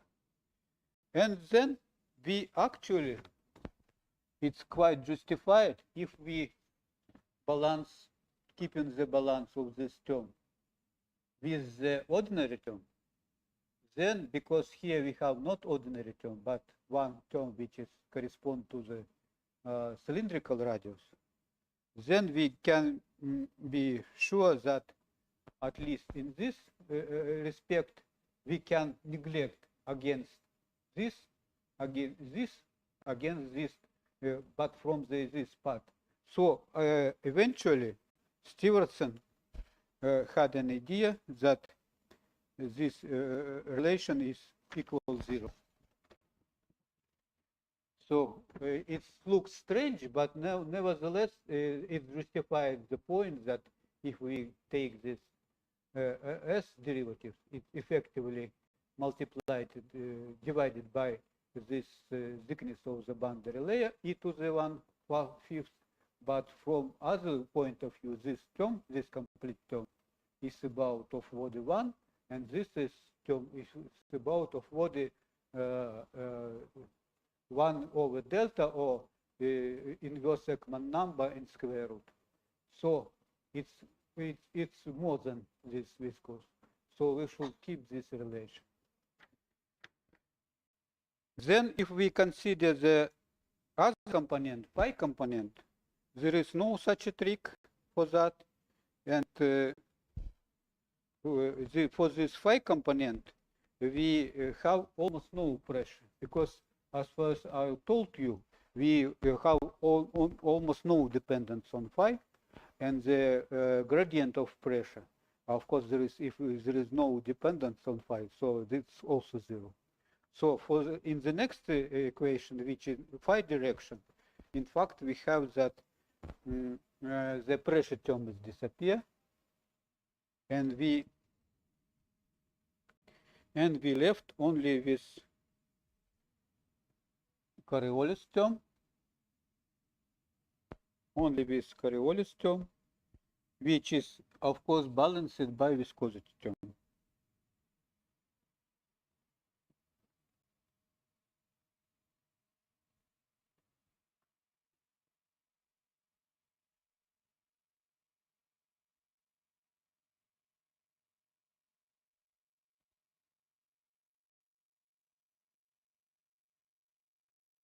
So you see that always we have sort of the more or less unusual balance. Maybe here we emit Coriolis force, here we emit viscous force, and here we emit pressure. Everywhere there is some omission, but nevertheless it's working because we are making the approximation. And so we first of all want to make the major approximation to understand how these things work. And the final equation, we have 3 equations which follow from the Navier-Stokes equation. Of course, there is a continuity equation or divergence-free equation, so we of course have to use it. So this divergence equation could be under this condition, like dvs over ds.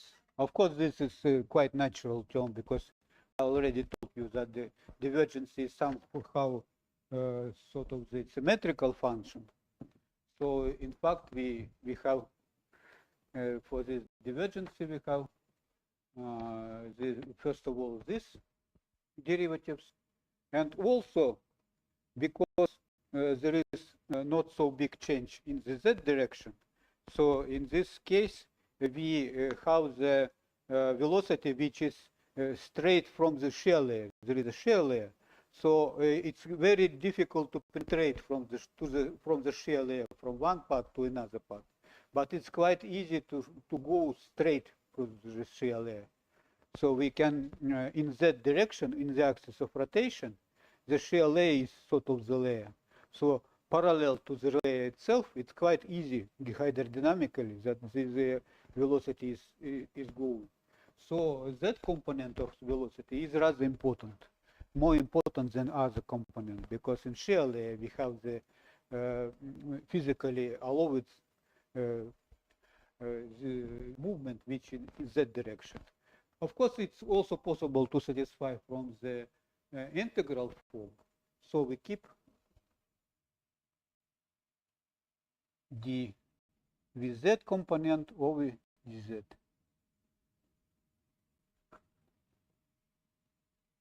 Okay. And finally, it's also 0. So this, it is obvious that this system 0, we name it, number is like a 0 system, 3b.0. So it's obvious that this system 0 is much simpler than the original system from 3.0 and 2.10. So original system, of course, much more complicated.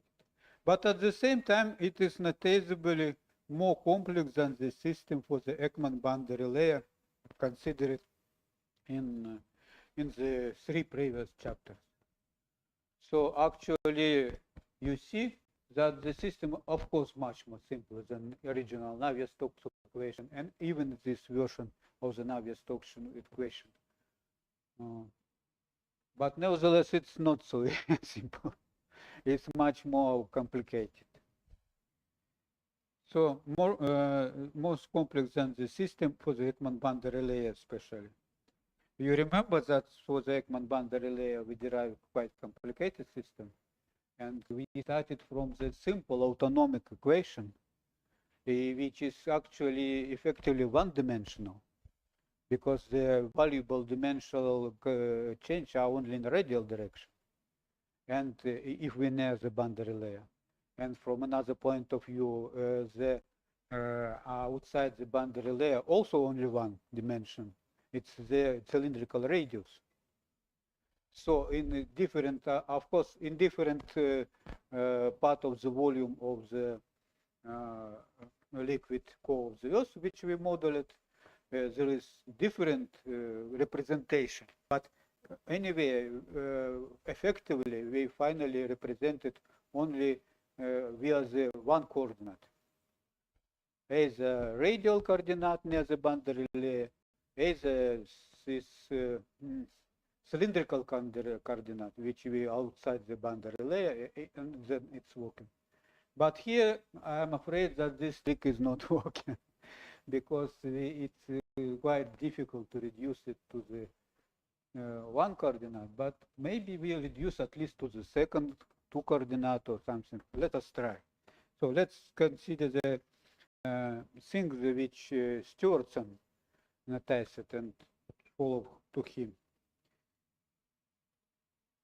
So it's so moreover in the formulation of the boundary condition is a very non-trivial things.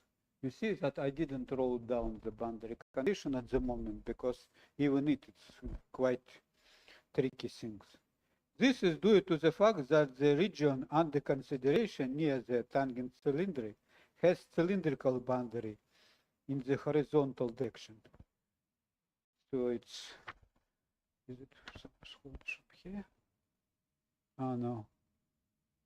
Okay, we can go to this picture just to explain.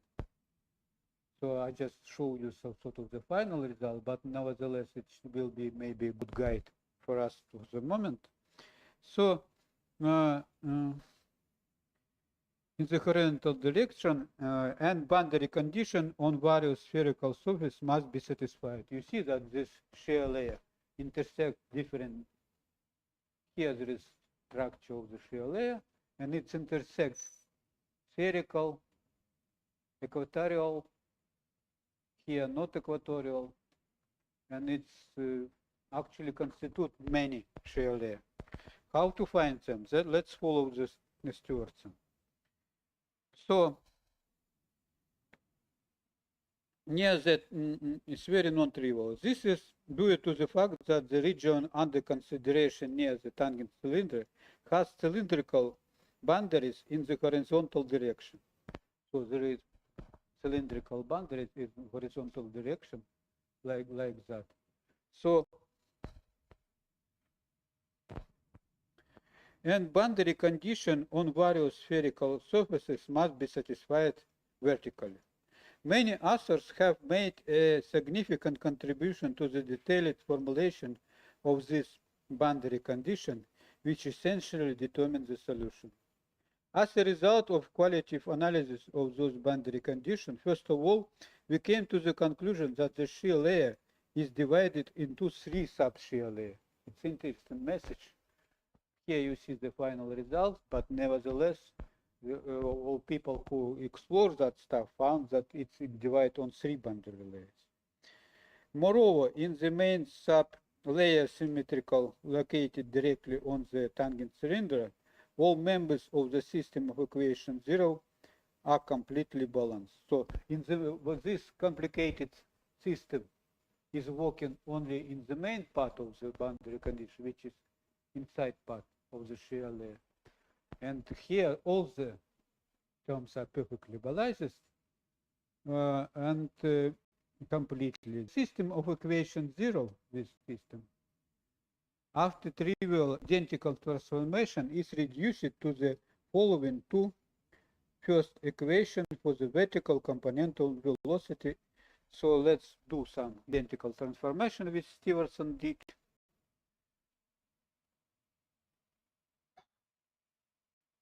Okay, we have this 0 system. Let's make some transformation to this system and explain every step of this transformation.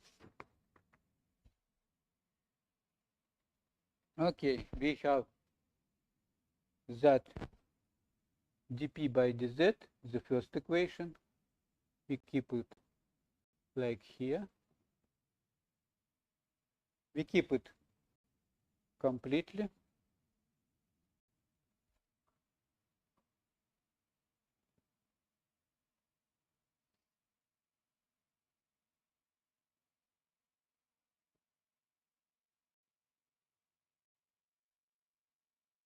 Then we used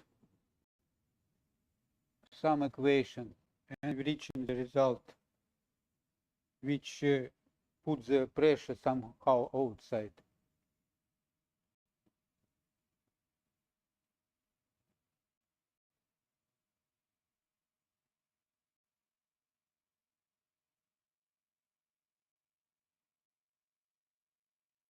Yes, in force. That is equal dvz dz over dz.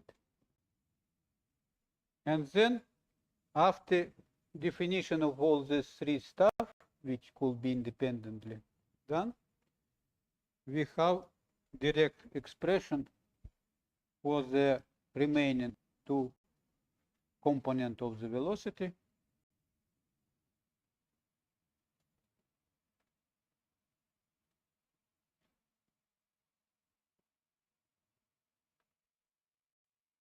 V phi and Vs, cylindrical and azimuthal component.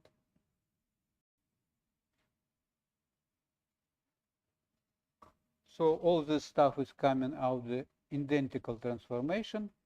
So this is sort of the result which allow, anyhow, it's allowed to reduce for initial equation just to 2.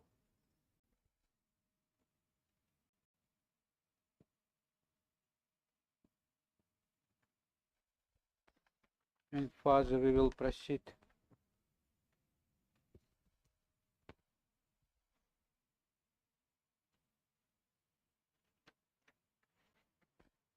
In order to estimate the thickness of the main shear sublayer or its derivatives, we should make such a contribution. We should estimate somehow derivatives or in the cylindrical radius, because cylindrical radius for us is the most important.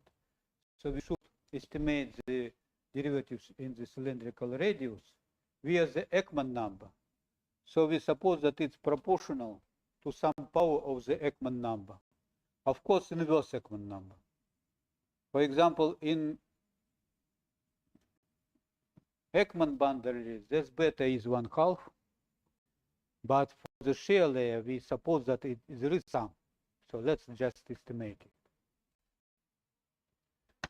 And of course, we involve the equation to do that. So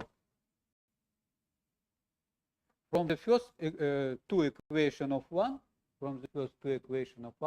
you see that there is a derivative with respect to cylindrical radius that effectively work like this.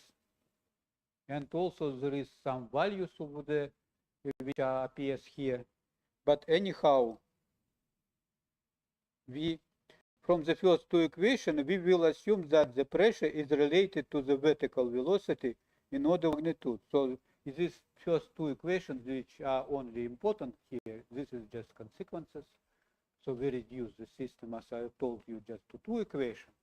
So, and in these two equations, we could have only two variables. One is component z of the velocity, and another is pressure. So nevertheless, should be some relation between them. If we relate everything in the terms of the Ekman number, some power of Ekman number. So of course, for these two quantities, pressure and vertical component of velocity, of course, should be some relation as well. So we just suppose, quite reasonably, that the pressure, maybe better to say it like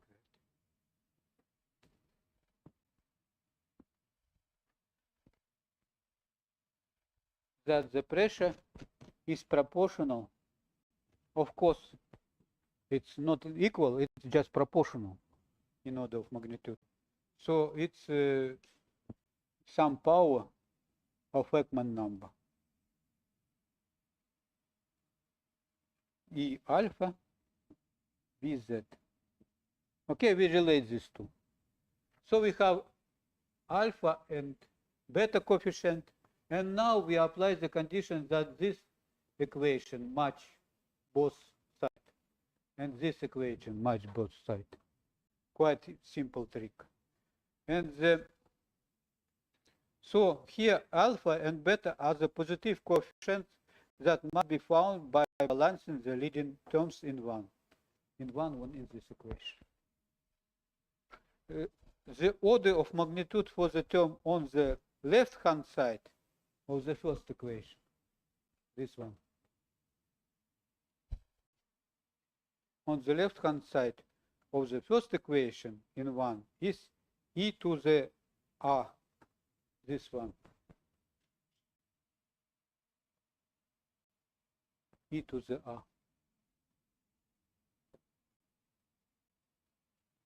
Because of this relation.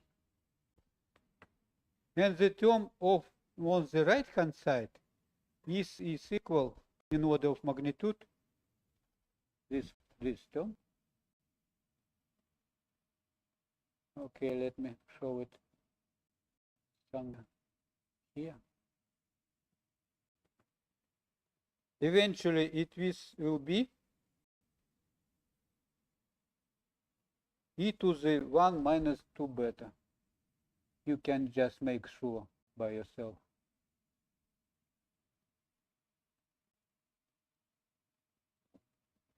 Two beta comes from here. E to the 1 comes from here.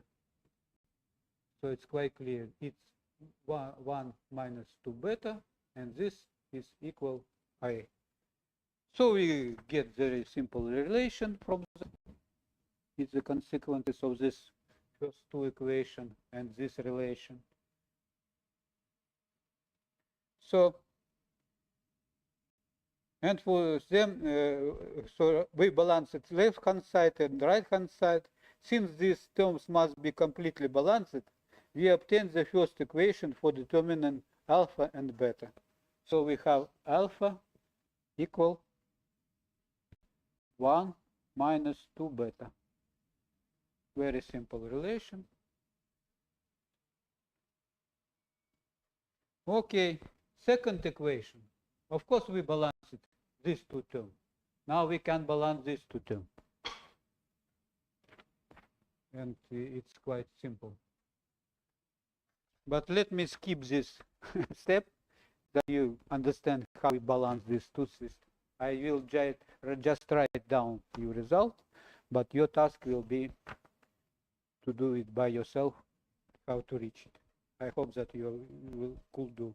So the second equation look like that. 1 plus alpha minus 4b equals naught.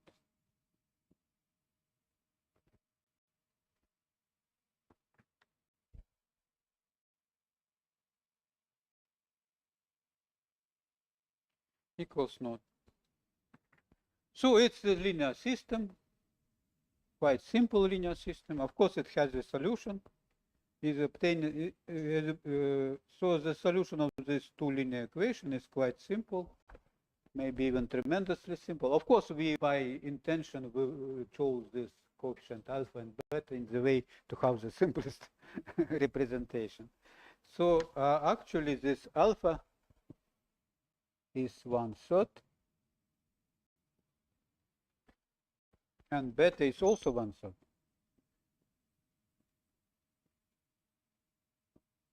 So we have this rule. If in Ekman layer the crucial things for us was square root from Ekman number, here in the shear layer, in the very nest of the shear layer, if you like, because it consists of from 3 shear layers, but the central one, which is the most important, of course, has the scaling like e to the 1/3. So its characteristic size working like that. Thus, the thickness of the main sublayer is a value of order e to the 1/3, as I said.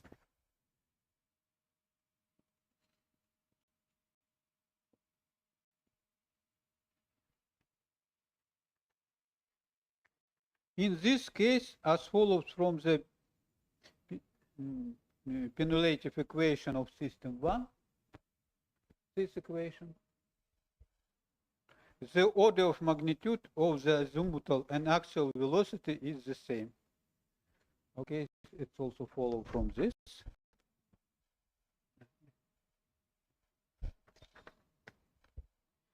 Comparing to this velocity, the pressure P and the velocity along the cylindrical radius S have a comparatively small relative value of the order e to the 1/3.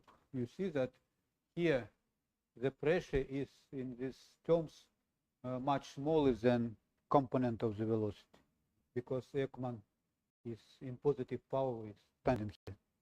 So in some sense pressure is smaller, and in some places, of course, could be negligible. Accordingly, the solution of the first two equations from 1, again I stress, we reduce initial system 0 from 4 equation and for 4 function as well, just to the 2 equation. And so actually, so the solution of the first 2 equations can be thought in the form. Actually, if we have pressure and z component of velocity, we have a complete solution. So we just keep these two. And the form of the solution we are looking for Vs and P. Let's make it like a 2-dimensional vector, just for simplicity. We make it like a 2-dimensional vector just because they have the common multiplier. So why not to do this stuff? And this common multiplier is constituting sort of the singular part. So this is the, again, exponent and exponent of some function s capital, which is function of s, divided by e to the 1/3.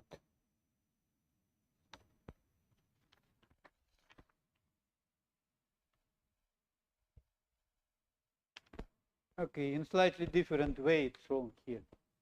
Of course, it's exactly the same what I'm doing.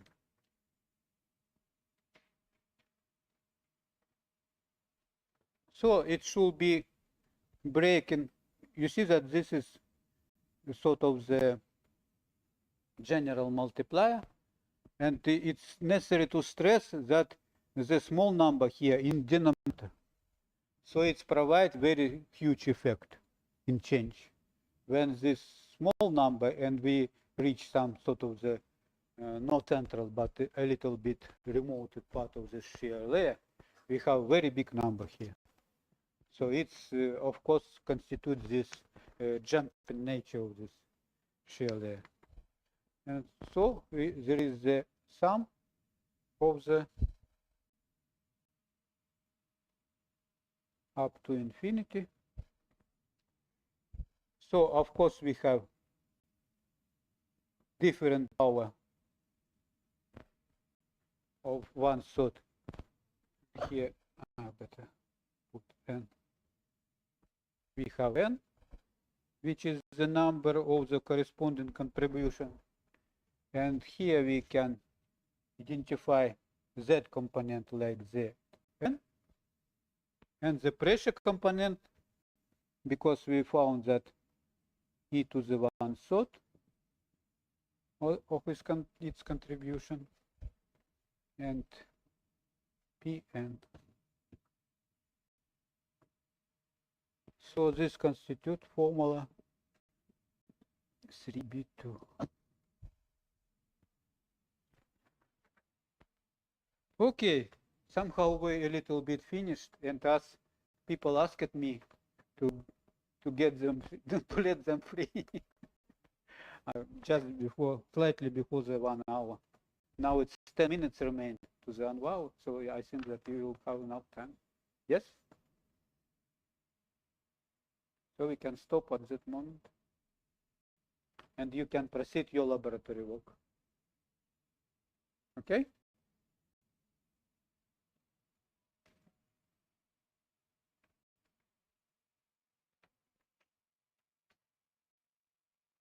I just been asked that I should stop 10 minutes before 1 hour. Huh? Question. So sorry, excuse me. Yeah, question, please. Is Z component, its contribution to the Z component from which start, this start, this start, and this start. Just internal contribution, just to make clear how it is fun. Sorry, I forget about question. Thank you for question.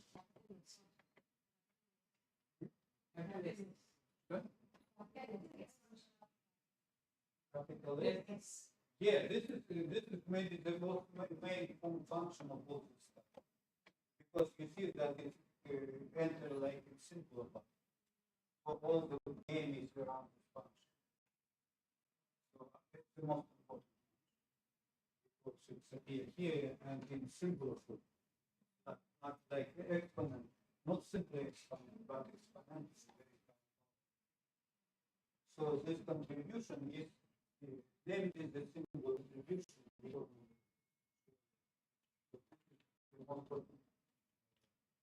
Function. We should speak many times about it later.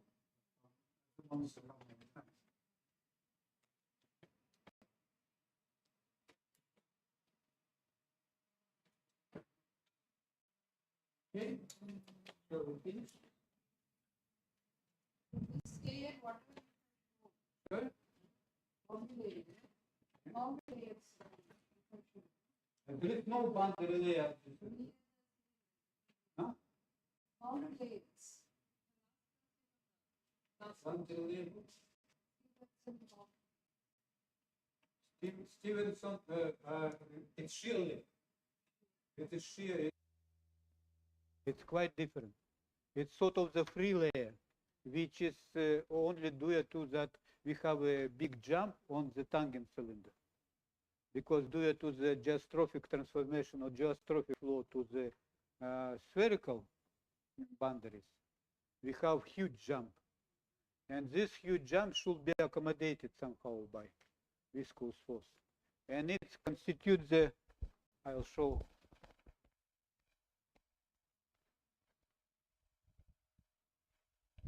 This picture shows that. You see that this shear layer, of course it has some boundary, but only not so big. Here and here on the top and here on the bottom. And there is rather complicated structure.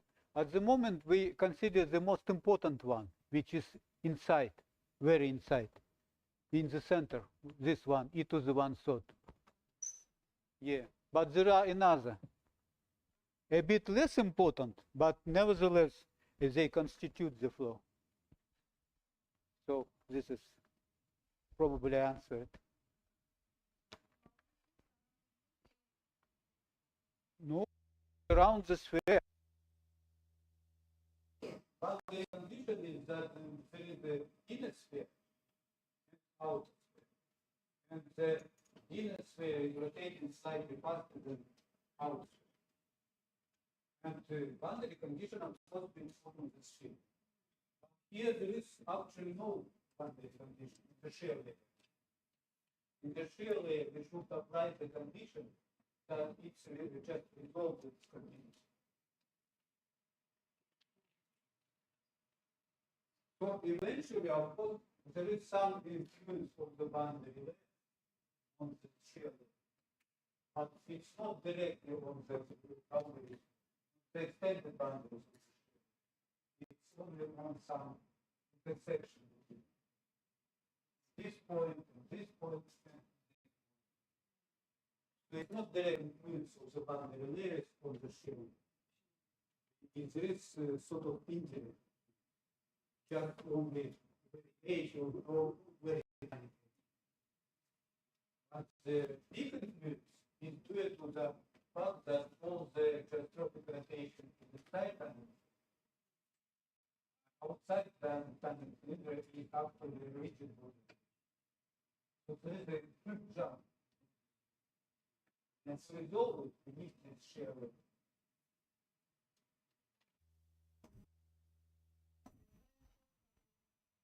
Yeah, Maria found these two classical papers, and hopefully, Maria, did you upload it to the free access, these papers? Please. Okay, so to the group that the students could read it, yeah? Please forward, and task as well. Okay. Please share these papers as well.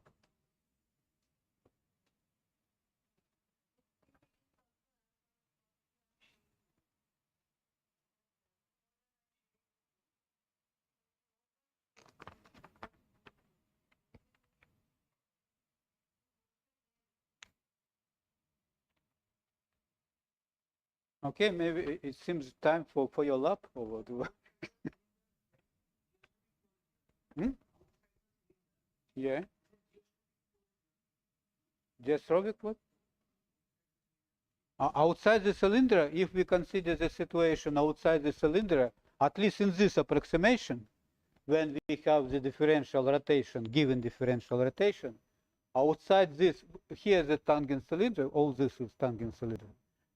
Here there is complicated flow, but outside is just rigid rotation.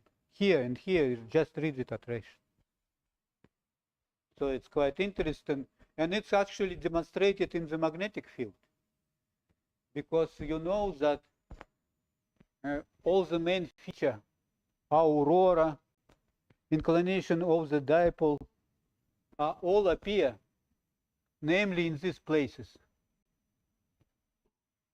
More precisely, of course, not exactly at these places, because here you have only the Earth's core. But if we extend this line up to the Earth's surface, then we exactly have the places where the aurora played the main role, where the magnetic dipole of the Earth inclined. So this tangent cylinder is perfectly working in the modeling of the planetary magnetic field and has experimental justification. Okay, please.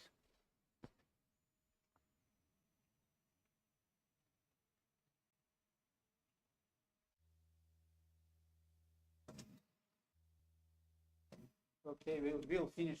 Thank you very much for your questions, especially.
ఇదేంటి ఇదేం లేదు అంటున్నా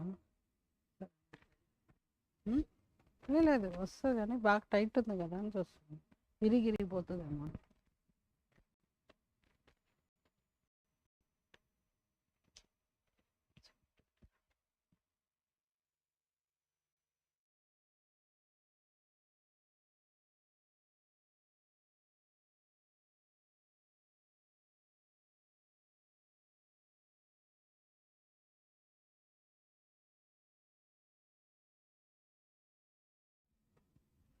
So in this lecture, we are going to see majorly about computational fluid dynamics. Okay.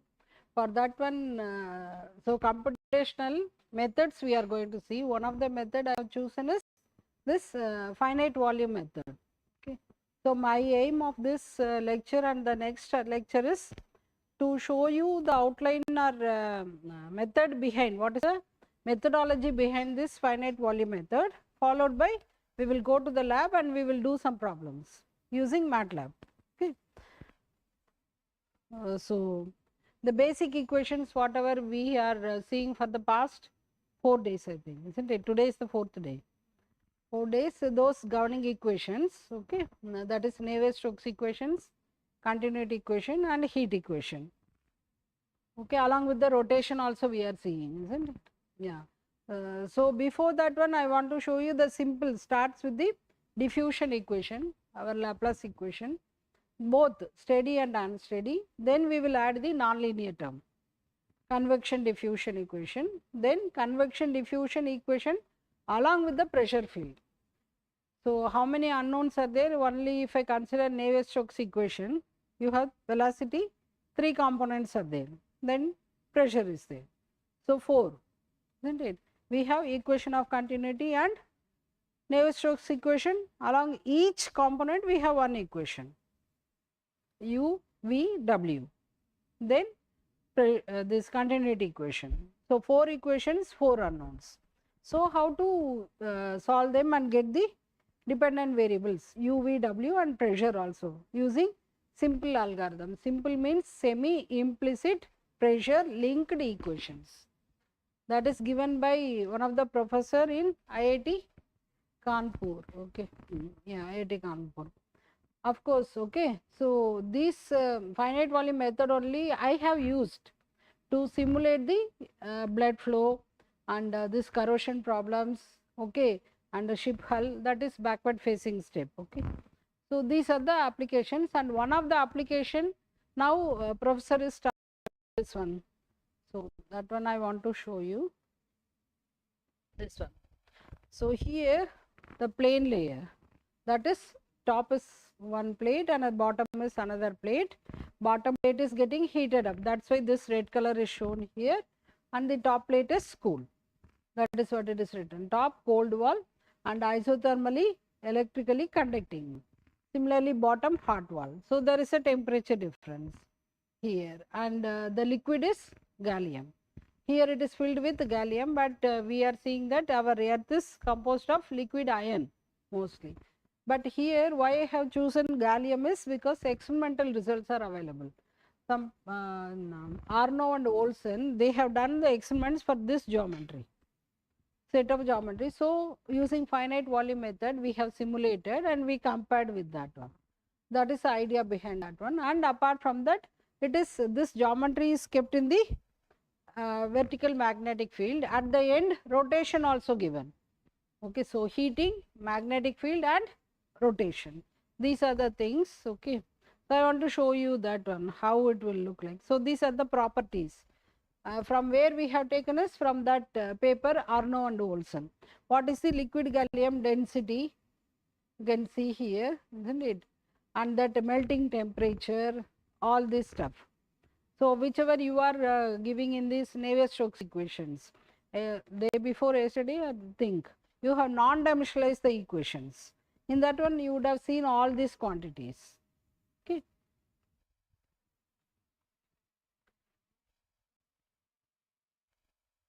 Then yeah, these are the equations. First one I think you are familiar, na? This one, continuity equation, divergence of velocity vector is 0. Then induction equation, divergence of magnetic field. Then this is our Navier-Stokes equation, okay. So this is our unsteady term, then this is our nonlinear term, then here comes magnetic field effect, okay. Then here comes the pressure term, then again here, okay. We are non-dimensionalized this one. This is a Coriolis force, T is the Taylor's number, then Laplace term, then here temperature effect. Then here is a heat equation and magnetic field equation. So we are going to solve these equations to get the values. So okay, I will show you the results, what we have got that one. Yeah, here, as I said before, you can see very well that. Shorten this, yeah. See, the left side is the temperature difference. That is the temperature difference between the bottom plate and the top plate. If it, how it is changing with respect to the Rayleigh number. So you come across about that Rayleigh number in the non-dimensionalization. Rayleigh number multiplied by Prandtl number. RAPR, that is a task 1, I think. We are sitting here and we are non-dimensionalizing. You also come across about that Rayleigh number and PR, Prandtl number, okay. So these are the experimental results of Arnia-Olsen 2001 published in Journal of Fluid Mechanics. So we compared with that with the simulations. It cannot exactly match with this because there also some of the assumptions are there, in computations also some of the assumptions are there, round offs are there, okay. So this is the one. Yeah, here you can see the conduction and convection. When the heating is less, that is the temperature difference between the bottom plate and the top plate is less. Parallel lines you can see here. So the temperature moves in this way from bottom to top. As I increase this one, you can see how they are moving. Okay, so convection starts. This is what madam said about that onset. Can you recollect the word onset? She said when it occurs, when the convection to convection occurs. So this value exactly 1275, our Subramaniam Chandrasekhar book also, they calculated analytically and shown this value. Okay, when 1708, I think, isn't it? 1708. It is not 1275, 1708. When Rayleigh number is 1708, you can see that this heat transfer rate will be greater than 1. That means convection starts. Below that, it will be conduction state only. Convection means movement of fluid particles will be there. Okay. Now, and then these are nothing but the our velocities, u, v, w, like that. Okay. So these are nothing but our streamline. Yeah. Some of these structures, why we have to go for the three-dimensional solution of the equations. If I cut the plane, you will see the two-dimensional one, but the same thing is visualized in the 3D way. In the 3D way, you can see that somewhat bending structures. They are known as cylindrical sneaking structures. Technically, they are known as. Why I am showing this figure is, usually if you go for the 3D visualization, you will get more depth analysis. Okay. But today, we are going to do 1D only. We are going to start with 1D only in that method. Okay. Yeah. Okay. Then other thing is this one also. Yeah. Q is known as Chandrasekhar number. Here you can see na Q. Q is known as Chandrasekhar number, and this hall name also Chandrasekhar. Okay. Yeah. So here you can see the 3D structure. These are nothing but our streamlines only. This occurred exactly the number, the values given by Chandrasekhar. I have tried for some other values also, but results are not converging. I think all of you know about convergence of the results. So the results are keep on oscillating, but after seeing the book, Chandrasekhar hydrodynamic stability, hydrodynamic theory, and hydromagnetic stability. In that book, he has given this number. So I put that values and solved that equations using finite volume method. We got this one. Okay. Okay, then let us final one. Yeah, final one is here. Rayleigh number not equal to 0. That is, heat is given. Here magnetic field is there and rotation also there. Taylor number. 3 things are taken up in that one. So the title also shown. Okay. Some analysis has been done. You can see very well that it is a rotation. The streamlines are shown in this way, and the heat also getting disturbed here. This is what I have shown. Okay. So let us move on to one of the application only I have showed for finite volume method. Basically, method we are taking, we are applying in the different fields.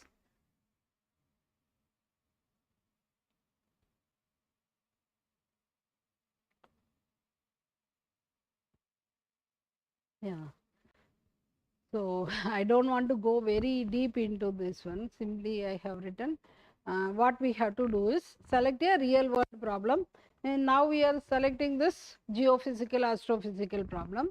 Then formulate the flow problem. That means mathematical model is nothing but our equations.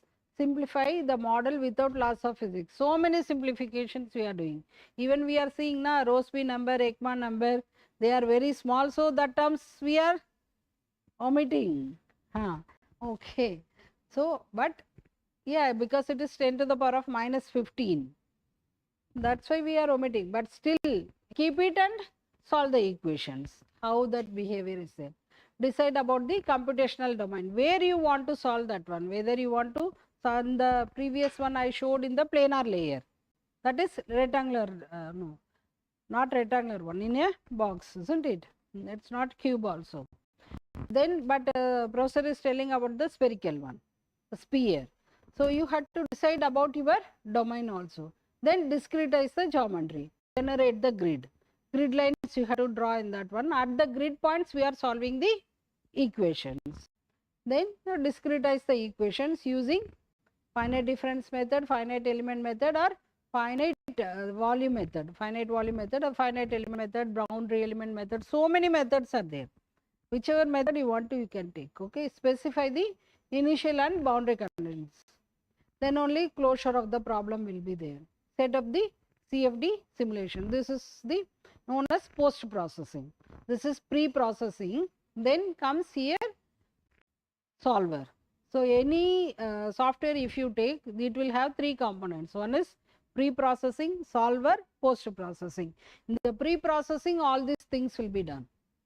Which equations, everything, okay, computational domain, generation of grid. Up to this. Then this blue color one is solver, we call it. Then comes the solver is containing both discretize the equation, specification of the initial and boundary conditions. Then this CFD simulation. Here onwards it is analyzing the results. We used to call in the papers results and discussion. So those things comes into picture here. Okay. Yeah, these many softwares use the finite volume method. Yeah, see the revenue. This one I prepared when, I don't know, before 5 years I think. This much revenue they are earning. Okay. Now let us move on. Okay. Yeah. This one I said. So if we choose any method, it should have these qualities. The solution must exist. If it exists also, whether it is unique or, yeah, that one also we have to take care. So another one is a small perturbation in the approximate solution should not result in large change in the result. But it changes because we are dealing with the nonlinear equations. Okay. If I take my initial velocity as 0, instead of 0, if I consider 0.10 to the power of -5, then my solution should not change. For 0 and 10 to the power of -5, if it changes, yeah, definitely there is some effect. That is what small perturbations, even you should take 10 to the power of something also. We have simulated such type of problems also. Okay. Then convergent, we need the converged results. Discrete solution tends to the exact solution as the grid spacing tends to 0. When the grid spacing means delta x, we call delta x, delta y, delta z. If they are very small, this numerical solution should go match with the exact solution. Exact means analytical solution or experimental solution. The next one is consistent. Truncation error becomes 0 when the mesh is refined because we are discretizing. Basically we are applying the Taylor series. We are neglecting the higher order terms. That's what it is written here. When the mesh is refined, okay, delta x based on that. Then we should have a stable. Numerical solution must be bounded and the errors must not be large. As we keep on increasing, we proceed with the time, the error should not increase. Okay, that is also one of the criteria. So all these things should be satisfied. Convergent solutions, consistent solutions and stable solutions. Okay, now let us coming to our topic now. Finite volume method. Solving the partial differential equations that calculates the values of the conserved variables. Here conserved variables, if I take Navier-Stokes equation, velocity, pressure, okay, across the volume. Advantage of FEM over FDM is that does not require a structured mesh. In unstructured mesh also it performs well. But if you go for the even finite difference also, we can use unstructured mesh, but it is more easy to implement here. Okay. Finite volume method is preferable in comparison to other methods as a result of the fact that boundary conditions can be applied non-inversely. We are going to see a separate 2-3 slides only for the boundary conditions how to apply here. This is true because the value of the conserved variables are located within the volume element. This is what C dot V it is written. This is known as control volume. Okay, this is control volume. And not at the nodes or surfaces, not at the mesh points or grid points, okay, inside the control volume. Yeah, so non-uniform grids already I said na, unstructured mesh. So what this tells is whatever comes in, it should go out. That is why we are calling it as a conserved variable. Inside the control volume, nothing should stay. Okay, that is the idea behind this one. Let us see how we are applying this one in the methods. Okay, so again and again we are going back to the equation. Instead of phi, here rho is the density, t is the time. Phi can be anything. Phi can be any dependent variable like velocity, temperature, magnetic field, okay, electric field, that equation. So this one, and here comes our nonlinear term. So phi is the unknown dependent variable. Okay, in my wordings, phi is the dependent variable, v is the velocity. Then here this side we have diffusion coefficient. If gamma is a constant, it will come out. This divergence of del is del square phi. Okay, then comes the source term. It can be temperature in the Navier-Stokes equation. Otherwise, if you go to heat equation, another terms can be there. So S is known as the source term. So this is the general form of the equation. Now we are going to discretize this equation and we are going to solve this one. So here comes the unsteady term, nonlinear term or convection term, then diffusion term. Gamma is known as the diffusion coefficient. Okay, then source. So these are the parts. That's what written here. I think I can use this itself. Yeah, no need to go there. So all equations are written here. Okay, let us start with the diffusion equation. Okay, steady diffusion equation. That means it is time independent. Yeah, here is the equation is shown here. So equation number 1 is here now. So if k is a constant, simply it will come out. So now let us understand this grid, how we are placing this one. Usually we call P as I minus 1, I plus 1. That is a notation we come across already. Instead of I minus 1, I plus 1, we are using here P, W and E. West side and east side, that's it. Okay, so our control volume lies in between this. Control volume sizes we are taking as delta x. Okay. And then yeah, here this P to W, it is written in this notation, that's it. That means this delta x need not be equal to this delta x. Here itself we are seeing the unstructured grids. Okay, I think it's clear. From here only we are going to start. I means I minus 1, I plus 1 is there. The distance between I and I minus 1, distance between I and I plus 1. Instead of telling like that, we are calling it as WE. If I denote with small w and e, it is about the control volume. If it is with capital W, capital P, etc., it is for the grid points. Okay, that is the thing. Next one. Yeah, this is what it is written. Now, what we are going to do here is we are going to integrate that equation over this one. Integrate this equation from W to E. I minus 1 to I plus 1. Okay, that is what we are doing. Both sides, here also integration, here also integration, because it is a 1D integration with respect to x. Okay, so what it will be here, isn't it? East minus west, upper point minus lower one. And here you can see now that second W to E, this is what written. The second integral due to the source term in equation 2 is evaluated by assuming that the integral is locally constant within each control volume. Okay. Now how to do this one? Partial with derivative of t with respect to x. Okay. Yeah, that is what it is written. So what is that? Partial derivative with respect to E. E means how it is located here, this point. Okay, partial derivative with respect to E. This one we want to write down. So that derivative is written with respect to this TE minus TP divided by the distance between them. If you want, I will write down, or you can also note down. See here, TE minus TP divided by distance between them. Similarly, this also. You are thinking it is, isn't it? Same thing, whatever there, I am going to write down.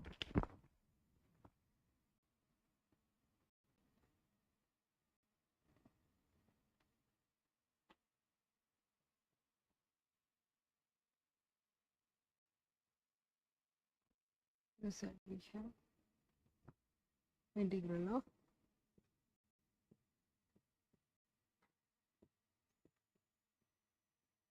differentiating with respect to ds from u to. This is what written here. Okay, only one term. Yeah, this to this multiplied by delta x. Okay, the distance between them. So how to write down that one? This figure also we have now.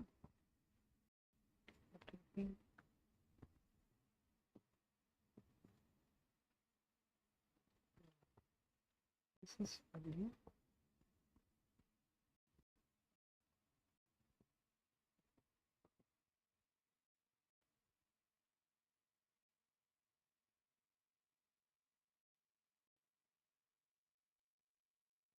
Our control value. Okay, we are integrating from W to E, this one. That is what it is written here. So this one is written there as using this and this, because we know the values at this capital P, capital E. So the distance between them is, that is what written. Okay. For the next integral also same thing. This one is like this. Okay. This is the notation only. So now everything is collected and we have written here. Let us for time being, S is written as SC plus SP into TP. It is rewritten in this way. You see here, average value of S over the control volume. Now we are collecting this term and we are writing. This is only the collection of terms. So this is the coefficients of T at the point P equals to coefficients of T at the point E, then at the W. So this one coefficients, we want to know the value at this one with the help of neighboring points. Usually we call it as I minus 1, I plus 1. We want to know the value at I using the values at I minus 1, I plus 1. Okay, that is what written there. Now we are getting the tridiagonal form. If you write down the system of equations, then you will get the tridiagonal form. That is I minus 1, I plus 1. That is what written there. So every coefficient is written. The beauty is here. What is that is? Now you can rewrite them easily. This one, whatever coefficients are there, that is what it is written. Now this coefficient is a combination of the previous one and the next one. Here whatever value you are getting here, that is what written here. Okay, then minus whatever we are going to get, this one. So this is what, so totally what it is telling is this one equals to the neighboring one. Sum of all the NB means neighboring values. That is what, no, I minus 1, I plus 1, no? The neighboring ones plus this coefficient. So what is the property we can see here is it should be diagonally dominant. That property also it should get satisfied. Automatically this will be getting satisfied for the diagonal dominance of the matrix. This one will lead to a tridiagonal matrix and it will be diagonally dominant. Okay. Yeah, then let us understand a little bit about this source term linearization. In which way we have to consider this? So if I have S bar is this form, then I can rewrite this one such that it should be written in this form with this point should be less than 0. We are rearranging only, it will not come automatically. We are rearranging such that this S bar can be written like this, SC plus SP into the value at this point. At this point, it should be, the coefficient should be less than 0. In the previous slide, I showed the coefficients, no? This AP, AE, AW, etc. This coefficient should be less than 0. We are rearranging, that's it. Okay. Yeah, so many examples are given here. Let us, yeah, this is what you see here. It will be consistency at a control volume phase. So whatever comes in, it must go out. When a phase is common to two adjacent control volumes. Here we have a control volume. This is one control volume. Another control volume will be here. Again, I can take I here, I minus 1, I plus 1. So that is what it is done. The flux across, it must be represented by the same expression in the discretized equations for two control volumes. Whatever flux we are taking, the derivatives here, flux must be represented in the same way for each control volume. So the positive coefficients here, the all coefficients, that is AP, must always be positive. If we are doing any mistakes, automatically it will be known there. Negative slope linearization, this is what just now we have seen. It should be less than 0. Sum of the neighboring coefficients, AP equals to sum of the neighboring coefficients. Okay. Now coming to the boundary conditions, this is another important one, how we can deal the neighboring coefficient. Just now we have seen about this one only, P and west and east point, typical control volume. Now coming to the boundary point. Okay, here how we can deal that one, that is what shown here. See, this dotted line denotes the control volume. Yeah, dotted line denotes the control volume and it matches with the boundary points. So if I take here, for example, again,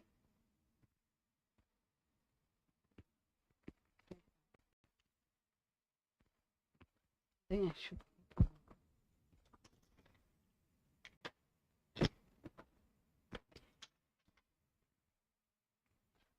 so if I take one more,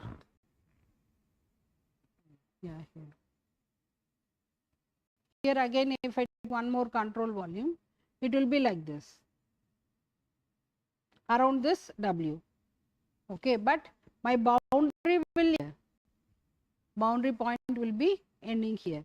So the distance between these 2 points, if I take, it should be delta x by 2. That is what it is written here. Delta x by 2 is written here. Okay, from this to this, the distance between them is delta x by 2. So if I discretize this one, dou t by dou x, here I should write down it as ti minus tb divided by delta x by 2. Okay, the distance between these two only I will write down. Confusing. Where it is written? Yeah, that's what we have to take care. While we are doing the problem, we will take care. Same thing is applicable for this side also.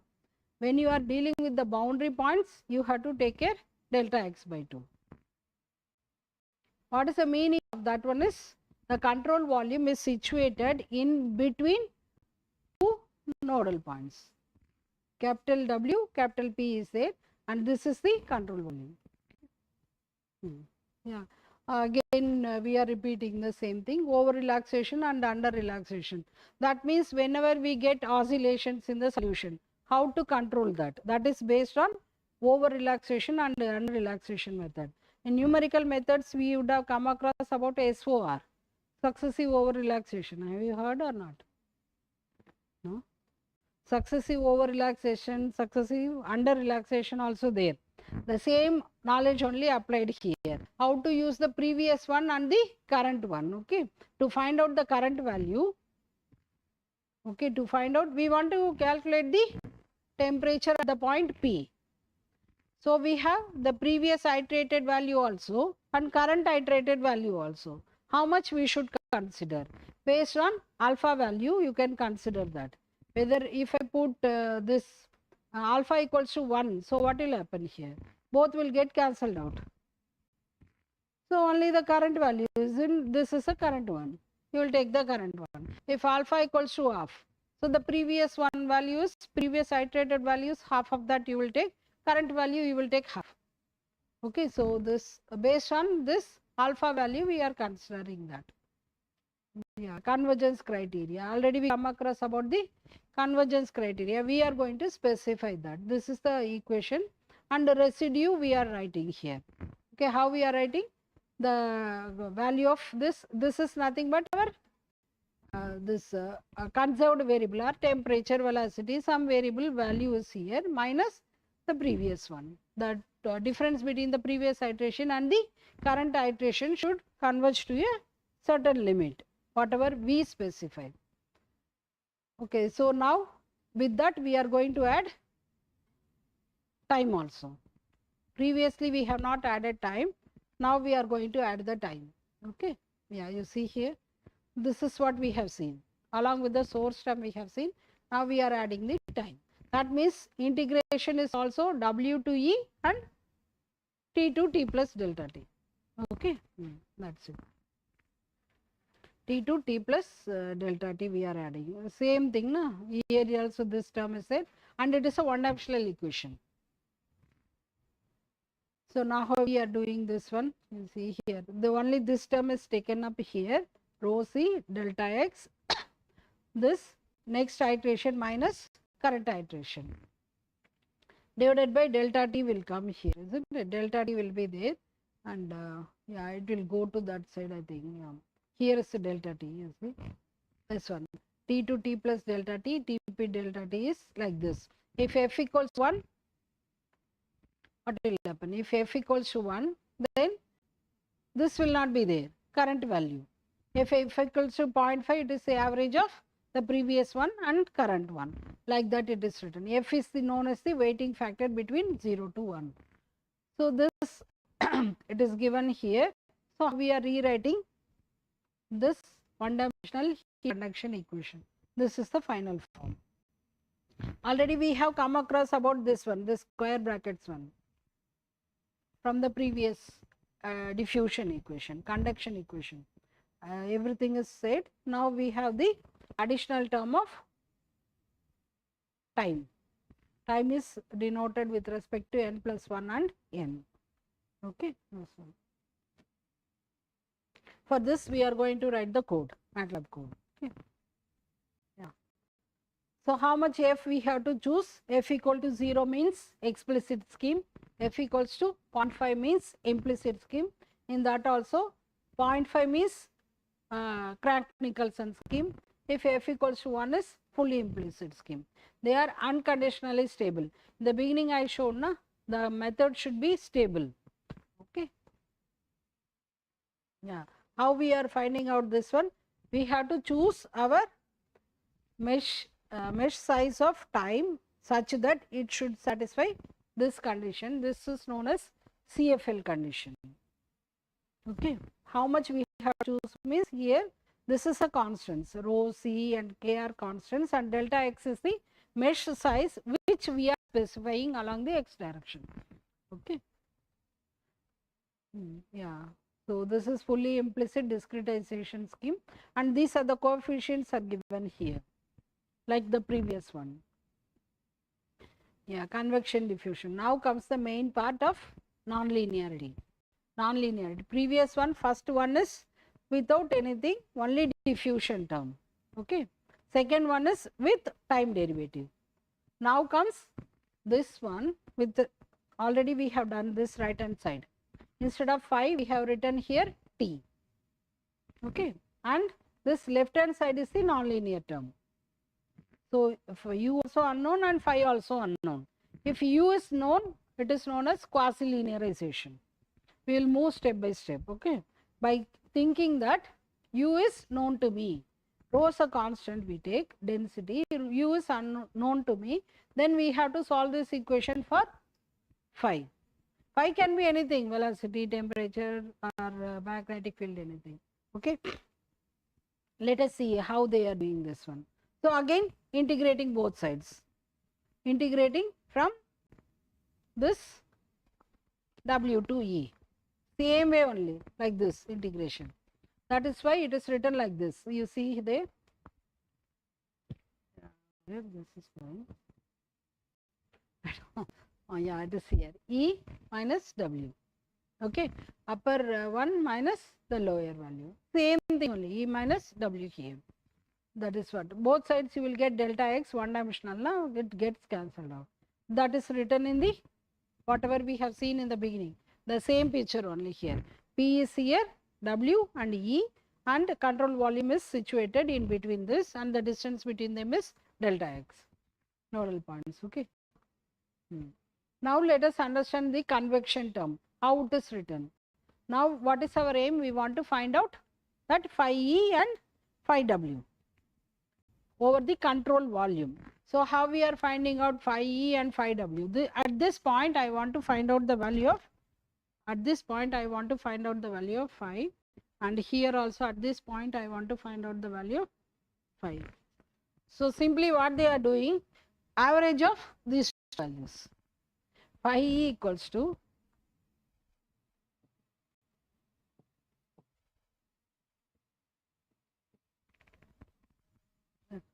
because at the nodal points I know the values. At this point I know, at this point I know, at the capital W I know.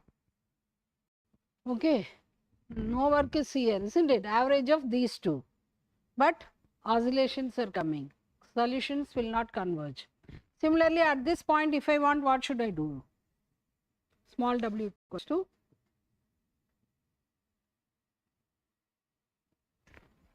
that is what shown in the next slide. You see there? First slide, na? Convection. It's written average of these 2 points. Phi is like that, and then phi w is written like this. So I am substituting there and rewriting the equation like before. Substituting them where? In this one. Here instead of u, rho u e multiplied by this one. You see here? This one. Rho u at e, this one. Similarly, we are writing this one. Coming to this one, same, whatever we have discussed before. Instead of t, we have there phi. Okay. And we are giving some names for this. For this one, rho u, we are giving it as F. F means flux. Here gamma is there, so we are calling it as diffusion. F and D. There is a relation between these two terms. Okay, that's what we are going to see here. F indicates the strength of convection. The strength of convection or the flow, while D denotes the diffusion. Okay, D always remains positive. Diffusion means how the fluid is spreading in all direction. Flux means only one way. So one way coordinate also we are going to see. This is one of the idea in the finite volume. We are using that one. Okay. Yeah. F can take either positive or negative values depending on the direction of the fluid flow. Because here it is denoted as U. U is the velocity. If I say velocity can be, it can be in the positive direction. Fluid can move in this way also. Otherwise, it can reverse also sometimes. It will move like this. So now here U is positive. Here U will become negative. Okay. That is why flux can be, F can be in the positive direction or F can be in the negative direction. Okay. Yeah. Now he is giving this names for this. AE, AP, AW are there. It is written in terms of D and F, the coefficients, combination. Okay, since by continuity Fe equals to Fw. Why? Because that's divergence of velocity vector is 0. Already we have seen that is a continuity equation.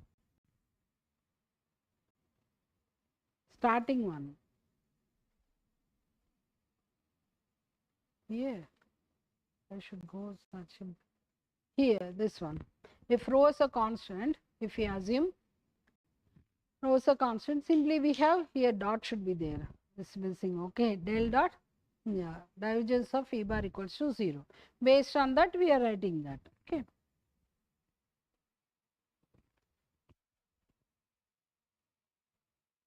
Maybe I think I will stop. We will work out this one in the lab.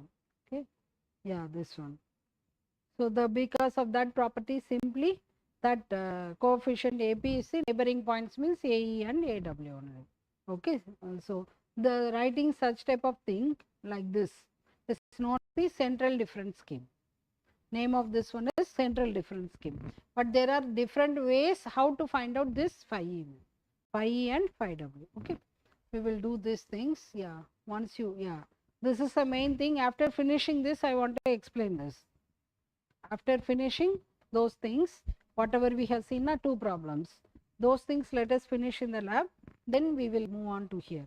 There also projector is there. I will project the slides. Yeah, that will be better, I think. Okay, now we move to the lab. Huh? Yes. Okay. Any doubts in this?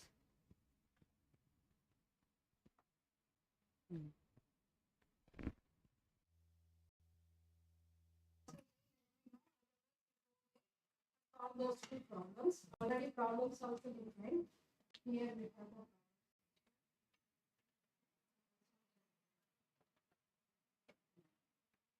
this example. This example one.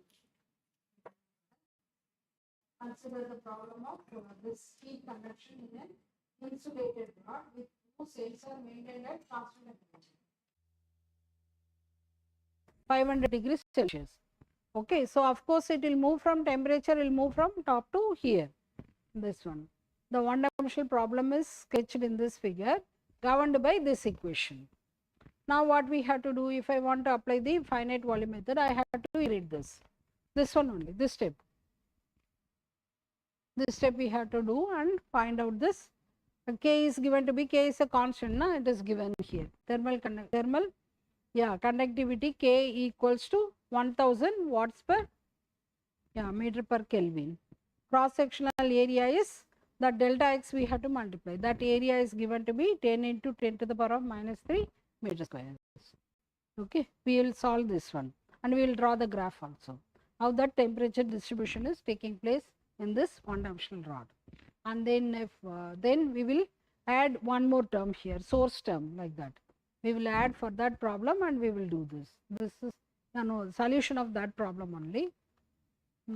Second problem, this is a solution. This graph only we are going to get that. Okay, only one problem I did here.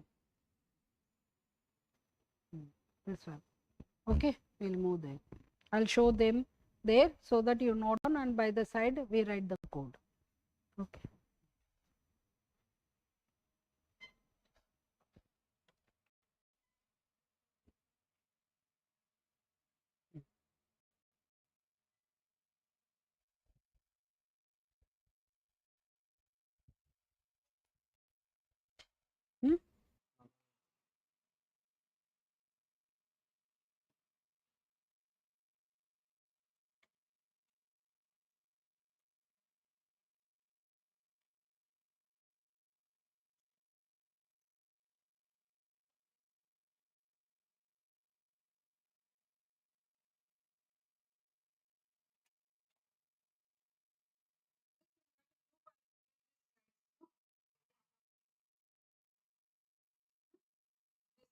Pages that I share with you, including this solution also. That one step by step I will show you there and you keep on working. Anyway, it is there.